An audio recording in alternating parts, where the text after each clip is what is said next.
പുരോ വിഭു നിർമായസേതമോഷു പൂരുഷഃ ഭുങ്ക്തേ ഗുണാൻ ഷോഡശാത്മക സോലം കൃഷിഷ്ട ഭഗവാൻ ഭജാംസി മേ.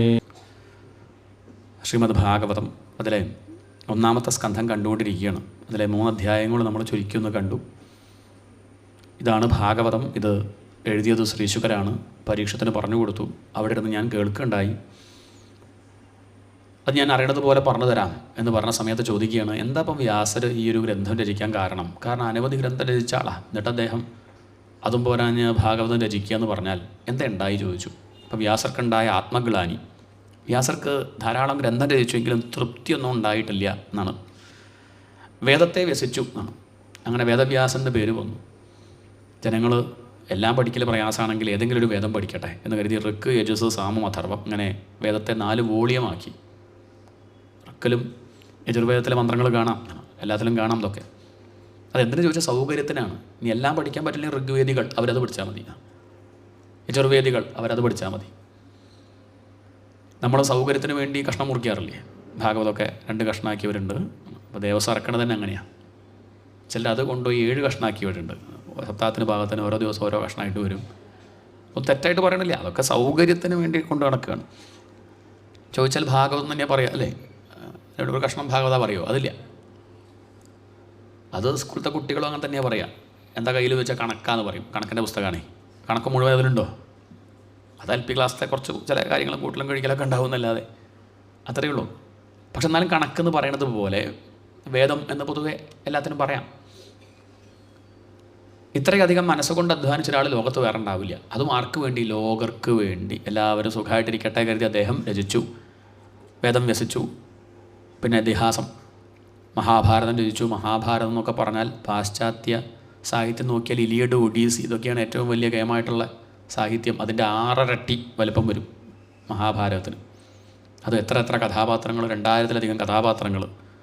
അത് വിട്ടുപോവാതെ മാറിപ്പോവാതെ അവസാനം വരെ എത്തിക്കണമെങ്കിൽ പണ്ട് കാലത്ത് പാശ്ചാത്യർ പറഞ്ഞത് ഒരാളല്ല എഴുതിയത്, പലരും എഴുതിയിട്ടുണ്ടാവുന്ന. വ്യാസൻ എന്ന് പറഞ്ഞാൽ അത് സ്ഥാനപ്പേരാണ്. അതങ്ങനെ മാറിക്കൊണ്ടിരിക്കും. ഒരാൾ എഴുതി, പിന്നെ കുറച്ച് കഴിയുമ്പോൾ അയാളുടെ മകൻ എഴുതി, അല്ലെങ്കിൽ വേറൊരാൾ എഴുതി, അങ്ങനെയൊക്കെ എഴുതാൻ പറ്റും തോന്നുന്നുണ്ടോ? എന്നാൽ പിന്നെ ഇടയ്ക്ക് വെച്ച് തെറ്റിപ്പോവില്ലേ? ഇന്നൊക്കെ പല നോവലും ഓരോ ലക്കം 5 ലക്കം കഴിയുമ്പോഴേക്കും കഥാപാത്രത്തിൻ്റെ പേര് എഴുതിയാളെന്നെ മറന്നു പോവുക, എന്നിട്ട് പേര് മാറുന്നുണ്ട്. ഇങ്ങനെ ഇരിക്കുകയാണ് ഈ ഒരു മഹാഭാരതത്തിൻ്റെ വലിപ്പം. പിന്നെ കുഞ്ഞിക്കുട്ടൻ തമ്പുരാനത് മലയാളത്തിൽ തർജ്ജമ ചെയ്തപ്പോഴാണ് അവർ പറഞ്ഞു തുടങ്ങിയ ഭാരതത്തിൽ ഇങ്ങനെയൊക്കെ ചിലരുണ്ട് കേട്ടോ, ഇതൊരാളെന്നെ എഴുതിയാവാൻ സാധ്യത ഉണ്ട്. അങ്ങനെയുള്ള മഹാഭാരതം ഇത് എഴുതിയിട്ടും തൃപ്തിയൊന്നുമില്ല എന്ന് പറഞ്ഞ അർത്ഥം മഹാഭാരതത്തിൽ തൃപ്തി വന്നില്ല എന്നുള്ളത് കഥാരൂപത്തിൽ പറയട്ടോ. തൃപ്തിയൊന്നും വരാണ്ടിരിക്കില്ല, ഒക്കെ വേറെ വിഷയം. ഇതിപ്പം ഭാഗവതത്തിൻ്റെ മഹിമ പറയാനും അർത്ഥവാദമാണത്. വേണ്ടത്ര ജനങ്ങൾ ഉൾക്കൊള്ളുന്നില്ല എന്നർത്ഥം ഇല്ലേ? ഇപ്പോൾ എത്രയോ പേര് നമ്മളോട് വിഷമം അങ്ങനെ പറയാറുണ്ട്. സപ്താഹമൊക്കെ നടത്തിയിട്ടും വേണ്ടത്ര അങ്ങോട്ട് സമൂഹത്തിലൊരു മാറ്റമല്ലല്ലോ തിരുമേനി. അവരുടെ വിഷമേ ഇല്ലേ? നമ്മളങ്ങനെ ഇടയ്ക്കൊക്കെ പറയാറില്ലേ? എന്താ ചെയ്യുക, ഇതെങ്ങനെയാണ് ഇപ്പോൾ ഈ കുട്ടികളൊക്കെ എങ്ങനെയാണ് അപ്പോൾ ഇതൊക്കെ ഒന്ന് പഠിപ്പിച്ച് മനസ്സിലാക്കുക അല്ലേ? പറയാറില്ലേ? ചിലപ്പോൾ എപ്പോഴെങ്കിലുമൊക്കെ അങ്ങനെ ഇടയ്ക്ക് ഇങ്ങനെ പറയില്ലേ? താൻ ഇത്രയൊക്കെ ചെയ്തിട്ടും വേണ്ടത്ര ഒരു മാറ്റം അങ്ങോട്ട് കാണുന്നില്ല എന്നുള്ളൊരു വിഷമം. അതാണ് വ്യാസർക്ക്. പുരാണങ്ങൾ രചിച്ചു, വലിയൊരു സന്തോഷം കിട്ടില്ല. അങ്ങനെ ദുഃഖിച്ചിരിക്കുമ്പോൾ നാരദ മഹർഷി കണ്ടു. അടുത്ത് വന്ന് ചോദിച്ചു, എന്താ പാരാശര്യ, തനിക്കെന്തത്ര ദുഃഖം? മാനസികമായിട്ടുള്ള പ്രശ്നമാണോ, ഇനി ശരീരത്തിനുള്ള കുഴപ്പമാണോ? എന്താ തൻ്റെ ദുഃഖത്തിന് കാരണം? അദ്ദേഹം പറഞ്ഞു, എന്താണുള്ളത് അങ്ങനെ നോക്കി പറയൂ, അങ്ങ് എല്ലാം അറിയുന്ന ആളല്ലേ, വലിയ കൗൺസിലറാണ് ആര്? നാരദ മഹർഷി. കാണുമ്പോഴേക്കും കുഴപ്പം മനസ്സിലാവും. എൻ്റെ ദുഃഖത്തിന് കാരണം അങ്ങ് പറയൂ, എന്താണെന്നറിയില്ല, ആകെ ഒരു തൃപ്തിയില്ലായ. നമ്മളെല്ലാ ജോലിയും ചെയ്യുന്നത് തൃപ്തി ഉണ്ടാവാനല്ലേ? എല്ലാം കഴിഞ്ഞിട്ടൊരു തൃപ്തി ഇല്ലെങ്കിൽ എന്താ കഥ? നമ്മുടെ കഥ നീ പറയണത് തൃപ്തിയാവുമെന്ന് കരുതി ചെയ്യും, പക്ഷേ കഴിഞ്ഞാൽ ഒരു സന്തോഷമില്ല. ആ പണി ഇങ്ങോട്ട് ചേർന്നാൽ രസാവുന്ന കരുതിയത്, പക്ഷേ കിട്ടിക്കഴിഞ്ഞപ്പോഴോ ട്രാൻസ്ഫർ വേണം, ഇവിടെ പറ്റില്ല, വിചാരിച്ചത്ര ശമ്പളമില്ല, അല്ലെങ്കിൽ കുറച്ചുകൂടി കൂടുതൽ വേണം, കൊളീഗ്സ് അത്ര പോരാ, ഇങ്ങനെ എന്തെങ്കിലുമൊക്കെ കുറ്റം കാണുന്നൊരു തൃപ്തിയില്ല എന്നർത്ഥം. എന്താ ഇപ്പം ഈ ഒരു സന്തോഷമില്ലാത്തത്? ഉത്തരം നാരദ മഹർഷി പറഞ്ഞു, അങ്ങ് ഒക്കെ ഭംഗിയിൽ ചെയ്തിട്ടൊക്കെ ഉണ്ടില്ല പറയണില്ല, പക്ഷേ ധർമ്മത്തിന് കൊടുത്ത അത്ര കണ്ട് പ്രാധാന്യം അങ്ങ് ഭഗവാന് കൊടുത്തു. ധർമ്മത്തെപ്പറ്റിയൊക്കെ മഹാഭാരതത്തിൽ വിസ്തരിച്ചു. ധർമ്മം കാലത്തിനനുസരിച്ച് മാറില്ലേ? എന്നാൽ ഈശ്വരൻ മാറുമോ? ധർമ്മത്തിനേക്കാൾ പ്രാധാന്യം ബ്രഹ്മത്തിന് കൊടുക്കണം. എന്താണ് നമ്മുടെ കുഴപ്പമതാ? നമ്മൾക്ക് എപ്പോഴും അത് വലിയ വിശ്വാസമില്ല. ധർമ്മത്തിനേക്കാൾ പ്രാധാന്യം ബ്രഹ്മത്തിന് കൊടുക്കണം എന്നാണ്. അത് അത്രയ്ക്ക് കൊടുത്തു അതാണ് ചോദ്യം. യഥാ ധർമാദയശ്ചാർത്ഥാഃ മുനിവര്യാനുകീർത്തിതാഃ ന തഥാ വാസുദേവസ്യ മഹിമാ ഹി അനുവർണിതാഃ. അങ്ങ് ധർമ്മത്തെപ്പറ്റി ധാരാളം മാനവോളം പ്രസംഗിച്ചു, പക്ഷേ അത്ര കണ്ട് പ്രാധാന്യം ഈശ്വരന് കൊടുത്തു. കൃഷ്ണകഥ പറഞ്ഞില്ല, കുറച്ചൊക്കെ ഉണ്ട്, എന്നാലും അത്രയ്ക്ക് പറഞ്ഞില്ല. അതുപോലെ ധർമ്മം മാറിക്കൊണ്ടിരിക്കുക. ഇന്നലുള്ള ധർമാവലി ഇന്നലെ ധർമാവലി നാളെ മാറിക്കൊണ്ടിരിക്കില്ലേ? കാലത്തിനും ദേശത്തിനും അനുസരിച്ച് ധർമ്മം മാറും. ഇവിടെ ഇപ്പം എൻ്റെ ധർമ്മം പറയുക എന്നുള്ളതാണ്. അത് എത്ര കാലം പറയാം? ഉത്രാടം വരെ പറയാം. തിരുവോണത്തിനെന്ന് പറഞ്ഞാൽ തിരുമേനി കുറച്ചങ്ങോട്ട് മാറി എന്ന് പറഞ്ഞോളൂ, ഞങ്ങൾക്ക് ഇവിടെ ഓണാഘോഷമുണ്ട് പറയും. അത്രയേ ഉള്ളൂ. അത് ആ കാലം, ആ ദേശം, അതിൻ്റെ ഉള്ളിൽ കഴിയണം. ഇനി എൻ്റെ ധർമ്മം പറയലാണ്, നിങ്ങളുടെ ധർമ്മമോ പറയല എല്ലാവരും പറഞ്ഞു തുടങ്ങിയാൽ ബുദ്ധിമുട്ടാവുകയെ. നിങ്ങളുടെ ധർമ്മം കേൾക്കലല്ലേ, ധർമ്മം മാറണില്ലേ? ഇനി പറയൽ ഇവിടെ മാത്രം ധർമ്മം. എൻ്റെ ഗൃഹത്തിൽ പോയാൽ അവിടെ നിന്ന് പറയലല്ല ധർമ്മം. അവിടെ എന്താ വെച്ചാൽ അവിടെയുള്ള ധർമ്മം എന്താ വെച്ചാൽ അനുഷ്ഠിക്കുക. അപ്പം മാറിക്കൊണ്ടിരിക്കണില്ലേ? എന്നാൽ ഈശ്വരൻ മാറുണ്ടോ? ഗുരുവായൂരപ്പൻ ഇങ്ങനെ മാറ്റം ഓരോ ദിവസം പോകുമ്പോൾ അങ്ങനെ അതില്ല. അതങ്ങനെ തന്നെ, ഒരു മാറ്റം ഇല്ലാത്തതുകൊണ്ടാണ് ഭഗവാനെ നമ്മൾ ആരാധിക്കുന്നത് തന്നെ. അതുകൊണ്ട് മാറാത്ത ഈശ്വരന് പ്രാധാന്യം കൊടുക്കണം. അങ്ങനെ ഒരു ഗ്രന്ഥം രചിച്ചു നോക്കുമ്പോൾ അങ്ങ് തൃപ്തി ഉണ്ടാവും. ലേശം തെറ്റുകൾ വന്നാൽ പോലും സാരമില്ല. ഭഗവാനെ പറ്റി പറയുകയാണെങ്കിൽ അത് ജനങ്ങൾ കൊണ്ടു നടക്കും, ഭക്തന്മാർക്കത് ഇഷ്ടാവും. നേരെ മറിച്ച് നല്ല വാക്സാമർത്ഥ്യം നല്ല ഭംഗിയിലൊക്കെ വിസ്തരിച്ച് വർണ്ണിക്കുന്നുണ്ട്, ഈശ്വരനെ പറ്റി ലേശം പോലും പറയണില്ലെങ്കിൽ അത് സജ്ജനങ്ങൾ ചളിക്കൊണ്ടായിട്ടാണ് കണക്കാക്കുക. വിവരമില്ലാത്തവർ വലിയ കേമായിട്ട് കൊട്ടി ഘോഷിക്കുകയായിരിക്കും, പക്ഷേ സജ്ജനങ്ങൾ അതിനെ ആദരിക്കില്ല. സജ്ജനങ്ങളുടെ എണ്ണം ചിലപ്പം കുറവായിരിക്കും കേട്ടോ. അല്ലെങ്കിലും കാക്കകളെപ്പോലെ അരയന്നങ്ങൾ ഉണ്ടാവാറില്ലല്ലോ. അങ്ങക്ക് എന്താ വേണ്ടത്? കാക്കകൾ കുളിക്കുകയാണോ വേണ്ടത്, അല്ലെങ്കിൽ അരയന്നം കുളിക്കുകയാണോ വേണ്ടത്? അരയണ്ണം ഒരു 5-6 എണ്ണമൊക്കെ ഉണ്ടാവുള്ളൂ. കാക്കകൾ കൂട്ടായിട്ട് 10-300 ഉണ്ടാവും. ഏതാ വേണ്ടു? കാക്കകൾ കുളിക്കുന്ന ചളിക്കൊണ്ട് വേണോ, അരയന്നം നീരാടുന്ന മാനസ സരസ് വേണോ? അതുകൊണ്ട് തെറ്റു വന്നാലും സാരമില്ല. തദ്വാഗ്വിസർഗോ ജനതാഖ വിപ്ലവോ യസ്മിൻ പ്രതിശ്ലോകമബദ്ധവത്യപീനാമാനി അനന്തസ്യ യശോങ്കിതാനി യത് ശൃണ്വന്തി ഗായന്തി ഗൃണന്തി സാധവ. ഓരോ ശ്ലോകത്തിൽ തെറ്റു വന്നാൽ പോലും ഈശ്വരനെ പറ്റിയാണ് പറയാൻ ശ്രമിക്കുന്നതെങ്കിൽ സജ്ജനങ്ങൾ അതിനെ അനുമോദിക്കും. തെറ്റു വന്നത് അവർ ക്ഷമിക്കും. പോട്ടെ, ഈശ്വരനെ പറ്റി പറയല്ലേ, സാരമില്ല, ഭഗവാനെ പറ്റിയല്ലേ പറയാൻ ശ്രമിക്കുന്നത് എന്ന് കരുതി സജ്ജനങ്ങൾ അതിനെ പാടും, അവരേറ്റുപാടും, അവരത് കൊണ്ടു നടക്കും. അതുകൊണ്ട് ഭഗവാന്റെ മഹിമയ്ക്ക് പ്രാധാന്യം കൊടുത്തുകൊണ്ടൊരു ഗ്രന്ഥം രചിക്കൂ. സമാധിനാനുസ്മര തദ്വിചേഷ്ടിതം. അങ്ങനെ സമാധി ഭാഷയിലാണ് ഈ ഒരു ഗ്രന്ഥം. കണ്ണടച്ചവിടെ ഇരിക്കുമ്പം ഭഗവാൻ ഉള്ളിലിങ്ങനെ തോന്നിപ്പിക്കുകയാണ് ഭാഗവതം. അത് അദ്ദേഹം അതേപോലെ എഴുതി വയ്ക്കുന്നു. ഞാൻ ഇനി ഭഗവാനെ ഭജിച്ചാലുള്ള മഹത്വം പറയാനൊരു കഥ പറയട്ടെ. നാരദർ പറഞ്ഞു കൊടുക്കുക, വ്യാസനാരദ സംവാദം. ഇപ്പം അങ്ങ് എന്നെ കണ്ടില്ലേ, എന്നെപ്പറ്റി അങ്ങേക്കിപ്പോൾ ഒരു ധാരണ ഉണ്ടല്ലോ. പണ്ട് ഞാൻ എങ്ങനെയായിരുന്നു എന്നറിയോ? എല്ലാ സന്യാസിമാർക്കും ഉണ്ടാവും ഒരു പാസ്റ്റ്. അത് കുറച്ച് ഭീകരമായിരിക്കും. അതുകൊണ്ട് നമ്മൾ നോക്കരുത്. നദിയിൽ കുളിച്ചോളുക, അതിൻ്റെ ഉറവിടം നോക്കിയാൽ നമ്മൾ മുങ്ങില്ല, ലേശം അപകടമായിരിക്കും. അതുകൊണ്ട് സന്യാസിമാരോട് പൂർവാശ്രമം ചോദിക്കരുത്, ഉള്ള ബഹുമാനം പോവും. നമ്മൾ ചോദിക്കാൻ നിൽക്കരുത്, അത് മനസ്സിലാക്കുക പോകാമെന്നല്ലാതെ പണ്ടെങ്ങനെയായിരുന്നു പേരെന്താണെന്ന് അവർ പറയൂല, ചോദിക്കും ചെയ്യരുത്. ഇവിടെ നാരദരേട്ടനെ പറയാണ്, പണ്ട് എന്ന് പറഞ്ഞാൽ പൂർവ്വജന്മത്തിൽ. അദ്ദേഹത്തിന് ഓർമ്മണ്ടേ? നമുക്ക് ഇന്നലെ നടന്നതിന് ഓർമ്മയില്ല, പിന്നെ പൂർവ്വജന്മം. അപ്പം നാരദ പറയാണ്, ഞാൻ പണ്ട് അഹം പുരാധീത ഭവേ അഭവൻ മുനേ ദാസ്യാസ്തു കസ്യാശ്ചന വേദവാദിനാം. പണ്ട് ഞാൻ ഒരു ദാസീപുത്രനായിരുന്നു. അവിടെയുള്ള ബ്രാഹ്മണരുടെ വീട്ടുകളൊക്കെ വീട്ടുജോലിയൊക്കെ ചെയ്യുന്ന ഒരു സ്ത്രീയായിരുന്നു എൻ്റെ അമ്മ. അങ്ങനെയുള്ള ദാസീപുത്രനായ ഞാൻ ഇപ്പം ഈ ബ്രഹ്മപുത്രനായ നാരദനായത് എങ്ങനെയാണെന്ന് ഇഷ്ടമുണ്ടോ? കുറച്ച് സന്യാസിമാർ എൻ്റെ വീട്ടിലേക്ക് വന്നു. അമ്മ ഉടനെ തന്നെ വീടൊക്കെ വൃത്തിയാക്കി അവിടുന്ന് മെല്ലെ ഇറങ്ങി. സന്യാസിമാരിനി 4 മാസം അവിടെ താമസിക്കുന്നത് അത്രേ. കാരണം മഴയായതുകൊണ്ട് അവർക്ക് കാട്ടിൽ നിൽക്കാൻ പറ്റില്ല. പണ്ട് കാലത്ത് പിന്നെ ആശ്രമം കെട്ടാറില്ല. നാട്ടിലേക്ക് വരും, ഗൃഹസ്ഥന്മാർ വീട് ഒഴിഞ്ഞു കൊടുക്കും. അവർ ബന്ധുക്കളുടെ വീട്ടിലേക്ക് പോകും. സന്യാസിമാർക്ക് താമസിക്കാനുള്ള സൗകര്യം അവരുടെ വീടുകളിൽ ചെയ്തു കൊടുക്കും. പിന്നെ ഈ ഗൃഹസ്ഥന്മാർ സ്വാർത്ഥന്മാരായതുകൊണ്ട് സന്യാസിമാരെ കണ്ടാൽ വീട്ടിൽ കയറ്റാണ്ടി. പിന്നെ അവർക്ക് ആശ്രമം കെട്ടേണ്ടി വന്നതാണ്. ആശ്രമം കെട്ടുന്ന ഏർപ്പാട് പണ്ട് കാലത്തല്ലായിരുന്നു. അവർ മഴക്കാലമാകുമ്പം ഗൃഹസ്ഥന്മാരുടെ അടുത്തേക്ക് വരും. അങ്ങനെയാണ്. അങ്ങനെ വന്ന സമയത്ത് എൻ്റെ അമ്മ വീടൊക്കെ വൃത്തിയാക്കി ചാണകമൊക്കെ തളിച്ച് വൃത്തിയാക്കിയിട്ട് ആ സന്യാസിമാരെ അവിടെ നിർത്തി. മെല്ലെ അമ്മ അവിടെ നിന്ന് ഇറങ്ങി. ഞാനും അമ്മയുടെ കൂടെ ഇറങ്ങിയപ്പോൾ അമ്മ പറഞ്ഞു, നീ ഈ സന്യാസിമാരെ ശുശ്രൂഷിക്കാൻ ഇവിടെ നിൽക്കണം, പ്രായമുള്ളവരാണ്, വെള്ളം കോരാനൊന്നും അവർക്ക് പറ്റില്ല, പൂ പറിച്ചു കൊടുക്കാനൊക്കെ നീ ഒപ്പം നിൽക്കണം, ഭക്ഷണമൊക്കെ ഉണ്ടാക്കി കൊടുക്കുമ്പം കൂടെ നിൽക്കുക, കഷ്ടം നുറുക്കുക, എന്തെങ്കിലുമൊക്കെ സഹായിക്കുക, അവരൊക്കെ പ്രായമുള്ളവരല്ലേ എന്ന് പറഞ്ഞപ്പോൾ ആദ്യം ഒരു വിഷമം തോന്നിയെങ്കിലും അമ്മ പറഞ്ഞതല്ലേ, കേൾക്കാണ്ടിരിക്കാൻ പറ്റുമോ? അങ്ങനെ കുറച്ച് വിഷമിച്ചാണെങ്കിലും ഞാൻ ആ പ്രായമുള്ളവരെ ശുശ്രൂഷിച്ചു. ഇതാണ് ആദ്യപടി. ആദ്യം കർമ്മത്തിൽ ശ്രദ്ധിക്കുക, ഒരു സപ്താഹത്തിലാണെങ്കിൽ നടത്തിപ്പിൽ ശ്രദ്ധിക്കുക. വരുന്നവർക്കൊക്കെ വേണ്ട സൗകര്യം കൗണ്ടറിലിരിക്കുക, വേണ്ട സൗകര്യം പറഞ്ഞിറക്കാനൊക്കെ ഒപ്പം നിൽക്കുക, വരുന്നവർക്കൊക്കെ വിളമ്പി കൊടുക്കുക, അങ്ങനെയൊക്കെയുള്ള കർമ്മങ്ങളിൽ ശ്രദ്ധിക്കുക. എങ്ങനെയെങ്കിലൊക്കെ അതിൻ്റെ ഒരു ഭാഗമായിട്ട് മാറുക. എല്ലാ കാലവും അങ്ങനെ വേണോ? വേണ്ട. പിന്നെ ആ മഞ്ഞ കസേരയിൽ ഇരിക്കാം, അതാണ് ഒരു പ്രഭാഷണം ഒന്ന് കേൾക്കും ചെയ്യുക, അതാണ് കുറച്ച് കഴിയുമ്പോൾ. അപ്പോൾ അവിടെ അടുത്താളെ ഏൽപ്പിക്കുക. അങ്ങനെ അവരെ ശുശ്രൂഷിക്കാൻ അമ്മ എന്നെ ഏർപ്പാടാക്കി. ഞാൻ അവരെ ശുശ്രൂഷിച്ചും കൊണ്ട് കഴിഞ്ഞു. ആദ്യം എനിക്ക് വലിയ ഇഷ്ടം തോന്നിയിട്ടില്ല കേട്ടോ.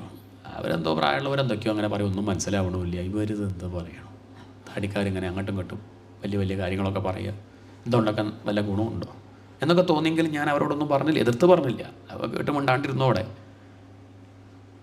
എന്തോ അവിടെ ഉള്ളവർക്ക് എന്നോടൊരു കൃപ തോന്നി ആണ്. തേ മയ്യപേതാഖില ചാപലേ അർഭകേ. പ്രത്യേകിച്ച് ആ പ്രായത്തിലുള്ള കുട്ടികൾക്കുള്ള വികൃതിയൊന്നും എനിക്കില്ലാത്തത് കൊണ്ടായിരിക്കും, കളിപ്പാട്ടങ്ങളോടൊന്നും വലിയ താല്പര്യമില്ലാത്തതുകൊണ്ടായിരിക്കും. ദാന്തേ, നല്ല വിനയം ആർക്കുണ്ട്? ഈ ഉണ്ണിക്കുണ്ട്. അധൃത ക്രീഡനക്കെ, കളിക്കാനൊന്നും പോണില്ല. അങ്ങനെ ഇരിക്കുന്ന അവരെ ശുശ്രൂഷിച്ചും കൊണ്ട് അവർക്ക് വീശി കൊടുക്കുക, അവർ ദാഹിക്കുമ്പോഴേക്കും വെള്ളം കൊണ്ട് കൊടുക്കുക, ഇങ്ങനെയുള്ള എൻ്റെ പ്രവൃത്തി കണ്ടപ്പം അവർക്ക് എന്നോട് ഇഷ്ടം തോന്നിയിട്ടുണ്ടാവും. ചക്രുഹു കൃപാം യദ്യപി തുല്യദർശനാഹ. എല്ലാവരെയും തുല്യമായിട്ട് കാണുന്നവരാണെങ്കിലും അവർക്ക് എന്നോട് ലേശം എന്താണ്, അതെന്ത് വർത്തമാനമാണ്, എല്ലാവരും തുല്യമായിട്ട് കാണുന്നവരാണെങ്കിലും അവർക്ക് ചക്രുഹു കൃപാം യദ്യപി തുല്യദർശനാഹ. എല്ലാവരെയും ഒരുപോലെ കാണുന്ന മഹാത്മാക്കളാണെങ്കിൽ പോലും അവർക്ക് എന്നോട് എന്തോ കുറച്ചധികം കൃപ തോന്നിയിട്ടുണ്ടാവണം. ശുശ്രൂഷമാണേ മുനയോ അല്പഭാഷിണി. ആരോടും അധികം അങ്ങനെ മുണ്ടൊന്നുമില്ല. അവർക്ക് എന്നോടൊരു കൃപ തോന്നി. പിന്നെ ഞാൻ ശ്രദ്ധിക്കുന്നുള്ളത് കണ്ടപ്പോൾ അവർ പിന്നെ അവരുടെ ഭാഷ ഒന്ന് ലളിതമാക്കി. കഠിനമായ ഭാഷയൊക്കെ നിർത്തി ഈ കുട്ടിക്ക് കേൾക്കാൻ പാകത്തിന്, മനസ്സിലാക്കാൻ പാകത്തിന് ഇടയ്ക്കൊക്കെ ഭജന പാടും. ആർക്ക് വേണ്ടി? അവർക്ക് വേണ്ടിയല്ല, ഈ ഉണ്ണിക്ക് വേണ്ടി. അയാൾക്ക് ഉറക്കം തോന്നുന്നുണ്ട്, എന്നാൽ ഒരു നാമാവലി, ഒരു കീർത്തനം പാടാം എന്നൊക്കെ പറഞ്ഞാൽ അവർ കീർത്തനം പാടും. ഇടയ്ക്ക് കഥകൾ പറയും. കഥകളൊക്കെ എന്തെങ്കിലും വിഡ്ഢിത്തം കഥകളല്ല, അതിലൊക്കെ ഗുണപാഠമുണ്ടാവും, ഒരാശയം ഉണ്ടാവും. ആ മട്ടിൽ കഥകൾ പറയാം. അതൊക്കെ ഞാൻ ശ്രദ്ധിക്കാൻ വേണ്ടിയായിരുന്നു, അവർക്ക് എന്നോടുള്ള കാരുണ്യം കൊണ്ട്. ഒരിക്കലും ഊണ് കഴിച്ചുകൊണ്ടിരിക്കുമ്പോൾ ഞാൻ അടുത്തേക്ക് ചെന്നു. അവർ കഴിക്കണത് കാണാൻ എന്ത് രസമാണ്, ഞാൻ നോക്കി നിന്നു. അതിലൊരു സന്യാസി എന്നെ അടുത്തേക്ക് വിളിച്ചു. ഞാൻ സംശയിച്ചില്ല, അടുത്തെത്തിയപ്പോൾ വായ ഇങ്ങോട്ട് തുറന്നു. ബാക്കിയുള്ള ഉരുള അദ്ദേഹം എൻ്റെ വായിൽ അങ്ങോട്ട് വെച്ചു. ഉച്ഛിഷ്ടലേപാനനുമോദിതോ ദ്വിജൈഹി. ആ സന്യാസിമാർ അവർ കഴിച്ചതിൻ്റെ പ്രസാദം കഴിച്ചു ഞാൻ. അങ്ങനെ ആ മഹാപ്രസാദം കഴിച്ചതിൻ്റെ ഫലമായിട്ട് എൻ്റെ പാപം മുഴുവൻ തീർന്നു. അതെനിക്ക് അനുഭവത്തിലുണ്ടായി. എന്തോ ഒരു മാറ്റം തനിക്ക് സംഭവിക്കുന്നത് പോലെ. സകൃസ്മഭുഞ്ചേ തതപാസ്ത കിൽബിഷ. ഒരു ഉരുള ഇങ്ങോട്ട് കഴിച്ചിട്ടുള്ള ഒറ്റ പ്രാവശ്യം, അതോടുകൂടി എല്ലാ കളങ്കവും തീർന്നു, ഞാൻ ശുദ്ധനായി. ഏവം പ്രവൃത്തസ്യ വിശുദ്ധചേതസഃ തദ്ധർമ്മ ഏവാത്മരുചി പ്രജായതയെ. ആ പ്രസാദം കഴിച്ചതിൻ്റെ ഫലമായിരിക്കും കേട്ടോ. പിന്നെ അവർ പറയണതൊക്കെ എനിക്ക് മനസ്സിലാവുന്നുണ്ട്. എന്താണ്? അതുവരെ മനസ്സിലായില്ല, അതായിരിക്കും. നമുക്ക് സപ്താഹമൊക്കെ ആദ്യം കേൾക്കുമ്പം എന്തേ മനസ്സിലാവുക? എന്തപ്പോൾ ഇയാൾ പറയണോ, വളവളാന്നങ്ങനെ പറയുന്നുണ്ട് എന്നൊക്കെ ആദ്യം ഇങ്ങനെ തോന്നുക. ഒന്നും മനസ്സിലാവില്ല, ഇത് എവിടെ തുടങ്ങി എവിടെ കഴിയണു. പക്ഷേ കുറച്ച് ദിവസം അങ്ങനെ കഴിഞ്ഞാൽ അവിടുത്തെ പ്രസാദം ഉച്ചയ്ക്ക് നിർത്തുമ്പോൾ അങ്ങനെ കഴിച്ചാൽ പ്രസാദമായിട്ട് കഴിക്കണം. അതുകൊണ്ട് ഭക്ഷണം കഴിക്കുക എന്നുള്ള മട്ടിൽ ഒന്ന് കഴിച്ചാൽ അനുഭവം ഉണ്ടാവില്ല. അത് പ്രസാദം എന്നുള്ള മട്ടിൽ വിനയത്തോടു കൂടി അതങ്ങനെ കഴിച്ചാൽ അത് ഉള്ളിലെത്തി പ്രവർത്തിക്കും. പിന്നെ കേൾക്കുന്ന സമയത്ത് വ്യക്തമായിട്ട് തെളിയും. തനി അനുഭവിക്കുന്നതൊക്കെ ഭഗവാന്റെ പ്രസാദം എന്നുള്ള മട്ടിലാണ് ജീവിക്കുന്നതെങ്കിൽ കഥയൊക്കെ കേൾക്കുമ്പം മനസ്സിലാവും. അല്ലാത്തവർക്ക് മനസ്സിലാവുന്നില്ലേനും. തദ്ധർമ്മ ഏവ ആത്മരുചി പ്രജായതയെ. എനിക്ക് ആത്മരുചി ഉണ്ടായി. ലോകവിഷയങ്ങളോടുള്ള താല്പര്യം കുറഞ്ഞു വന്നു. ഈശ്വര കാര്യങ്ങളോട് മാത്രം ശ്രദ്ധ. തത്രാന്വഹം കൃഷ്ണകഥാഹ പ്രഗായത. അവിടെ കൃഷ്ണകഥകളൊക്കെ കേട്ടു. അതൊക്കെ ഞാനത് പാടും. അവർ മനോഹരമായിട്ട് വർണ്ണിക്കും, ഞാനത് കേൾക്കും. അങ്ങനെ കേട്ട് കേട്ട് ഭഗവാന്റെ കഥകൾ കേട്ട് കേട്ട് പ്രിയശ്രവസ്യംഗ മമ അഭവത് രുചി. എനിക്ക് ആ പ്രിയശ്രവസിൽ രുചിയുണ്ടായി. പ്രിയശ്രവസ് പറഞ്ഞാൽ കേൾക്കും തോറും പ്രിയം കൂടുക. അങ്ങനെ ഭഗവാന്റെ പേരാണത് പ്രിയശ്രവസ്. മമ അഭവത്ത് രുചി, എനിക്കതിൽ രുചിയുണ്ടായി. രുചി ഉണ്ടായാൽ രക്ഷപ്പെട്ടു. ഭാഗവതം കേൾക്കാനുള്ളൊരു ശ്രദ്ധ വന്നാൽ രക്ഷപ്പെട്ടു. പിന്നെ നിർബന്ധിക്കൊന്നും വേണ്ട, എങ്ങനെയെങ്കിലും ഊബർ വിളിച്ച് വന്നോളൂ. രണ്ടാളൊന്നും കൂടെ വേണ്ട. മറ്റതൊക്കെ ആവുക വേണ്ടി വരും. നീ എന്നെ കൊണ്ടാക്കുമോ, തിരിച്ചു വരുമ്പോൾ കൂട്ടുമോ എന്നൊക്കെ ചോദിക്കും. രുചി വന്നാൽ പിന്നെ വയ്യെങ്കിലും എങ്ങനെയൊക്കെ എത്തും. ഏവ ആത്മരുചി, എനിക്കതുണ്ടായി. 4 മാസം അത്ര പെട്ടെന്നാണ് പോയത്. അവർ പെട്ടിയൊക്കെ എടുത്ത് തിരിച്ച് കാട്ടിലേക്ക് പോകാൻ പുറപ്പെട്ടു. മഴക്കാലം കഴിഞ്ഞു. ഞാൻ അടുത്ത് പോയിട്ട് കാൽക്കൽ വീണ് നമസ്കരിച്ചു. എന്നെ കൂടെ കൂട്ടുമോ ചോദിച്ചു. പെട്ടിയൊക്കെ ഞാൻ എടുക്കുക, എന്തെങ്കിലുമൊക്കെ സഹായമായിട്ടേ കൂടെ ഞാൻ വരട്ടെ എന്ന് പറഞ്ഞു. അവർക്കും ഞാൻ കൂടെ ഉണ്ടെങ്കിൽ നന്നായുള്ള അഭിപ്രായമൊക്കെ ഉണ്ട്. പക്ഷെ എന്ത് ചെയ്യാം, അവരന്വേഷിച്ചു. അപ്പോൾ അവർക്ക് മനസ്സിലായി അമ്മയ്ക്ക് ഞാനും എനിക്ക് അമ്മയും മാത്രമേ ഉള്ളൂ, വേറെ ബന്ധുക്കളൊന്നും ഞങ്ങൾക്കില്ല. അത് മനസ്സിലാക്കിയപ്പോൾ അവർ പറഞ്ഞു, നീ ഞങ്ങളുടെ കൂടെ വരണ്ട, നിൻ്റെ ധർമ്മം ഇപ്പം അമ്മയെ നോക്കലാണ്, നീയാണ് അമ്മയെ നോക്കേണ്ടത്. അമ്മയ്ക്ക് പ്രായമായി വയ്യാണ്ടി ആയാൽ ആരാ നോക്കുക? നീ ഇപ്പം എൻ്റെ കൂടെ ഞങ്ങളെ കൂടെ ഇങ്ങോട്ട് വന്നു കഴിഞ്ഞാൽ ആ അമ്മയുടെ കഥ കഷ്ടമായിരിക്കും.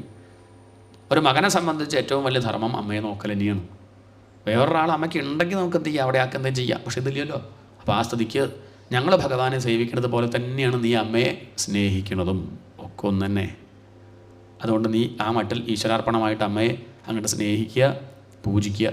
കുറച്ചങ്ങോട്ട് കഴിഞ്ഞ് അമ്മയുടെ കാലശേഷം നീ ഞങ്ങളുടെ കൂടെ പോന്നോ എന്ന് പറഞ്ഞു. കുറച്ച് വിഷമൊക്കെ എനിക്കുണ്ടെങ്കിലും അവർ പോയ സമയത്ത് അവർ പറഞ്ഞതുപോലെ ഞാൻ ചെയ്യുന്ന കർമ്മങ്ങളൊക്കെ ഈശ്വരാർപ്പണമായിട്ട് അങ്ങനെ ചെയ്തു.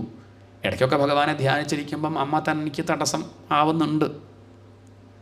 ഇടയ്ക്ക് വന്ന് വിളിക്കും. ധ്യാനിച്ചിരിക്കുമ്പോൾ അടുത്ത് വന്നിട്ട് ഈ ശ്വാസം പോയി ഉണ്ണിയുടെ, 3-3.5 മണിക്കൂറായി, ഊണയ്ക്കാണൊന്നും വരുന്നില്ല, എന്തെങ്കിലും പറ്റിയോ എന്നൊക്കെ വന്ന് മട്ടിൽ അമ്മ വന്ന് തട്ടും വിളിക്കും. അമ്മയ്ക്കിത് മനസ്സിലാവണില്ലേ, അമ്മ 4 മാസം അവിടെ ഉണ്ടായിരുന്നില്ലല്ലോ, അമ്മ സീരിയലും കണ്ടിരിക്കുകയല്ലേ. അപ്പോൾ അതുകൊണ്ട് അമ്മയ്ക്ക് ഇതിൻ്റെ ഈ ഒരു സംഗതി മനസ്സിലായിട്ടില്ല. ഈ രുചി അറിയണമെങ്കിൽ ഇത് കേട്ടാലല്ലേ മനസ്സിലാവുള്ളൂ. അതുകൊണ്ട് അമ്മയ്ക്ക് എത്ര കണ്ട് പറഞ്ഞാലും ഈ ആനന്ദം പിടികിട്ടണില്ല. ഇടയ്ക്കിടയ്ക്ക് അമ്മ വന്ന് വിളിക്കും, തട്ടി വിളിക്കും.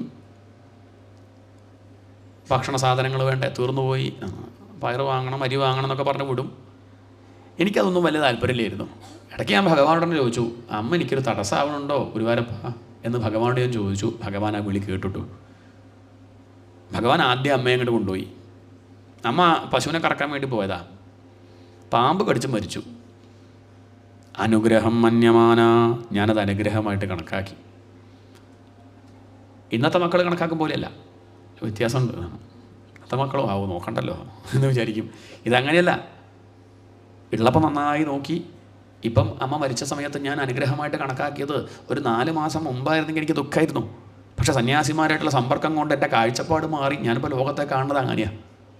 ഇത് എന്നെ ഭഗവാൻ അനുഗ്രഹിച്ചതാ. എനിക്ക് ബന്ധമായിട്ടും ബന്ധനമായിട്ടുള്ളത് അമ്മയാണ്. ആ അമ്മ അങ്ങോട്ട് പോയതോടുകൂടി എനിക്ക് പൂർണ്ണ സമയം ആരെ ഭജിക്കാം, ഭഗവാനെ ഭജിക്കാമല്ലോ എന്ന് ഞാൻ കണക്കാക്കി. ആ വടക്ക് ഭാഗത്തേക്ക് സന്യാസിമാരെ അന്വേഷിച്ച് പുറപ്പെട്ടു. അടുത്തുള്ള നദിയിൽ പോയി മുങ്ങി കുളിച്ചു, ലേശം വെള്ളം കുടിച്ചു, ആ മരത്തിൻ്റെ ചുവട്ടിലിരുന്നു. അവർ വർണ്ണിച്ച രൂപം മനസ്സിൽ ശ്രദ്ധിച്ച് ധ്യാനിക്കാൻ തുടങ്ങി. ധ്യായതശ്ചരണാംഭോജം, ഭഗവാന്റെ ആ പാദകമലങ്ങൾ മനസ്സിൽ തെളിഞ്ഞു വന്നു.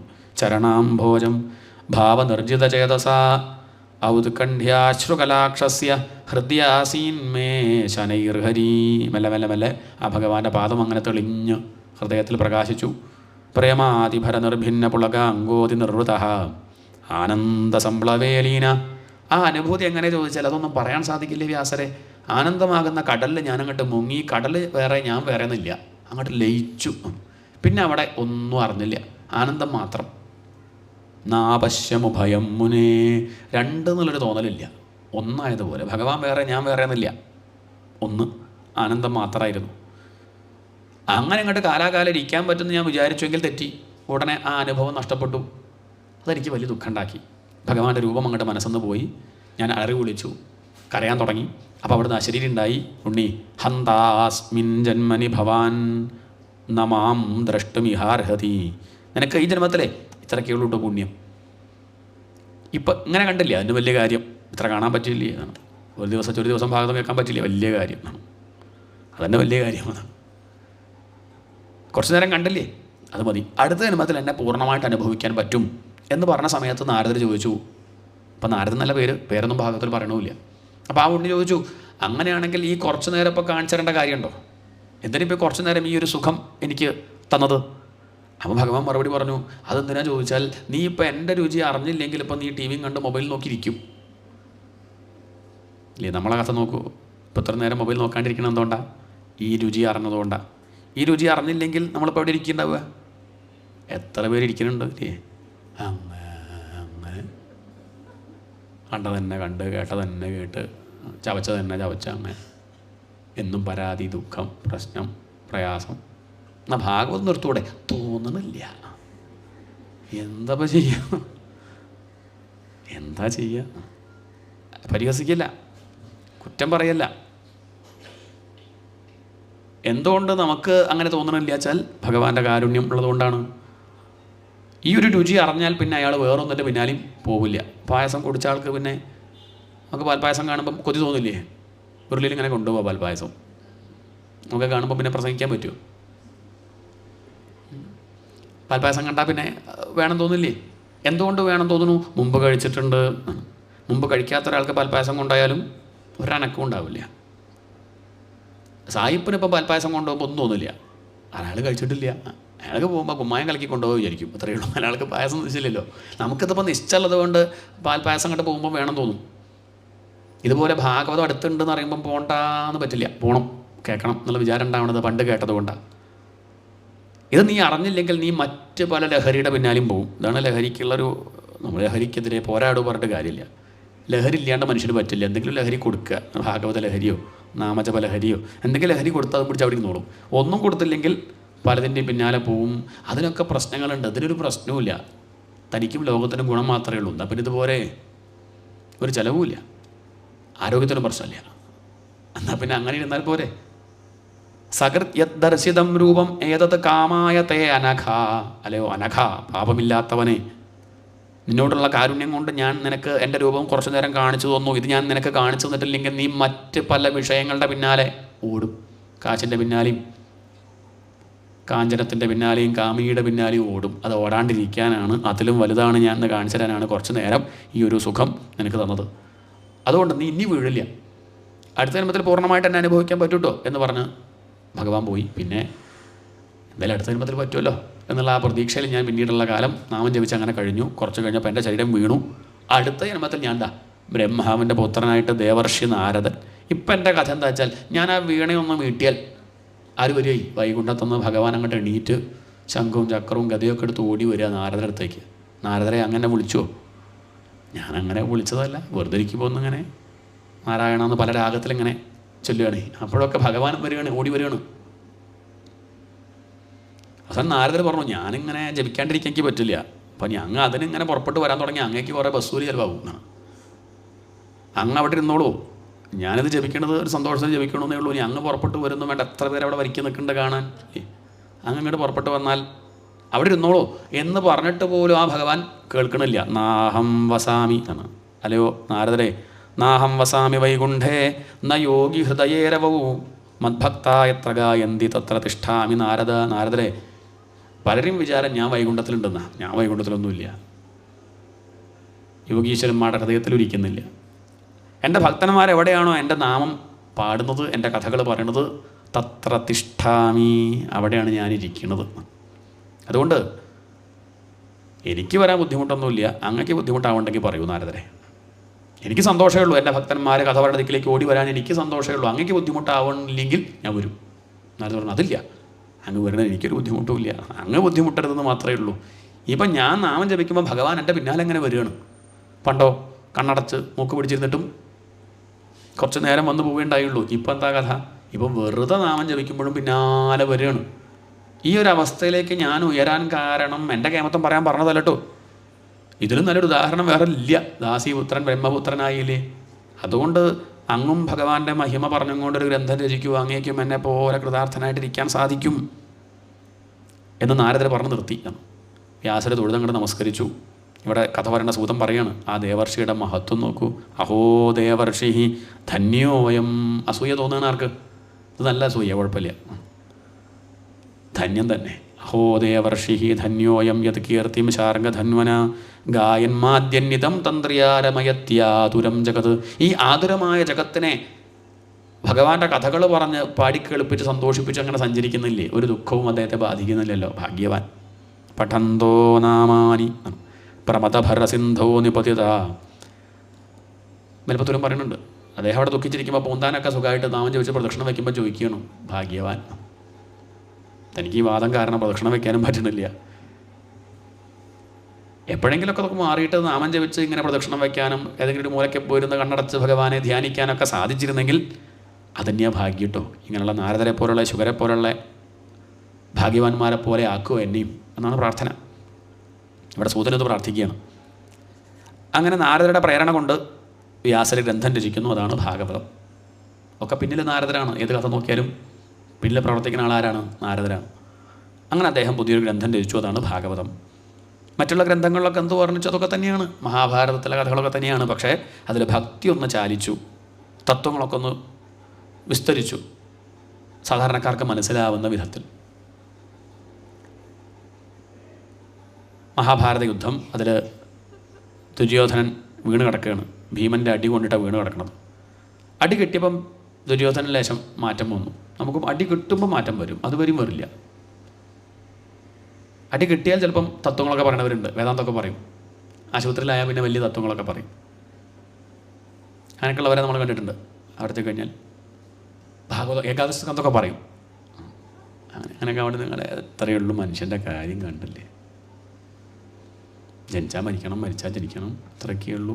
മധ്യ ഇങ്ങനെ കാണുന്ന നേരത്ത് മത്സരിക്കുന്നതെന്തിനു നാം വൃഥ എന്നൊക്കെ ചൊല്ലും. ഡിസ്ചാർജായാൽ മാറിയിട്ട് സ്വഭാവം അത് അപ്പോഴേ ഉള്ളൂ.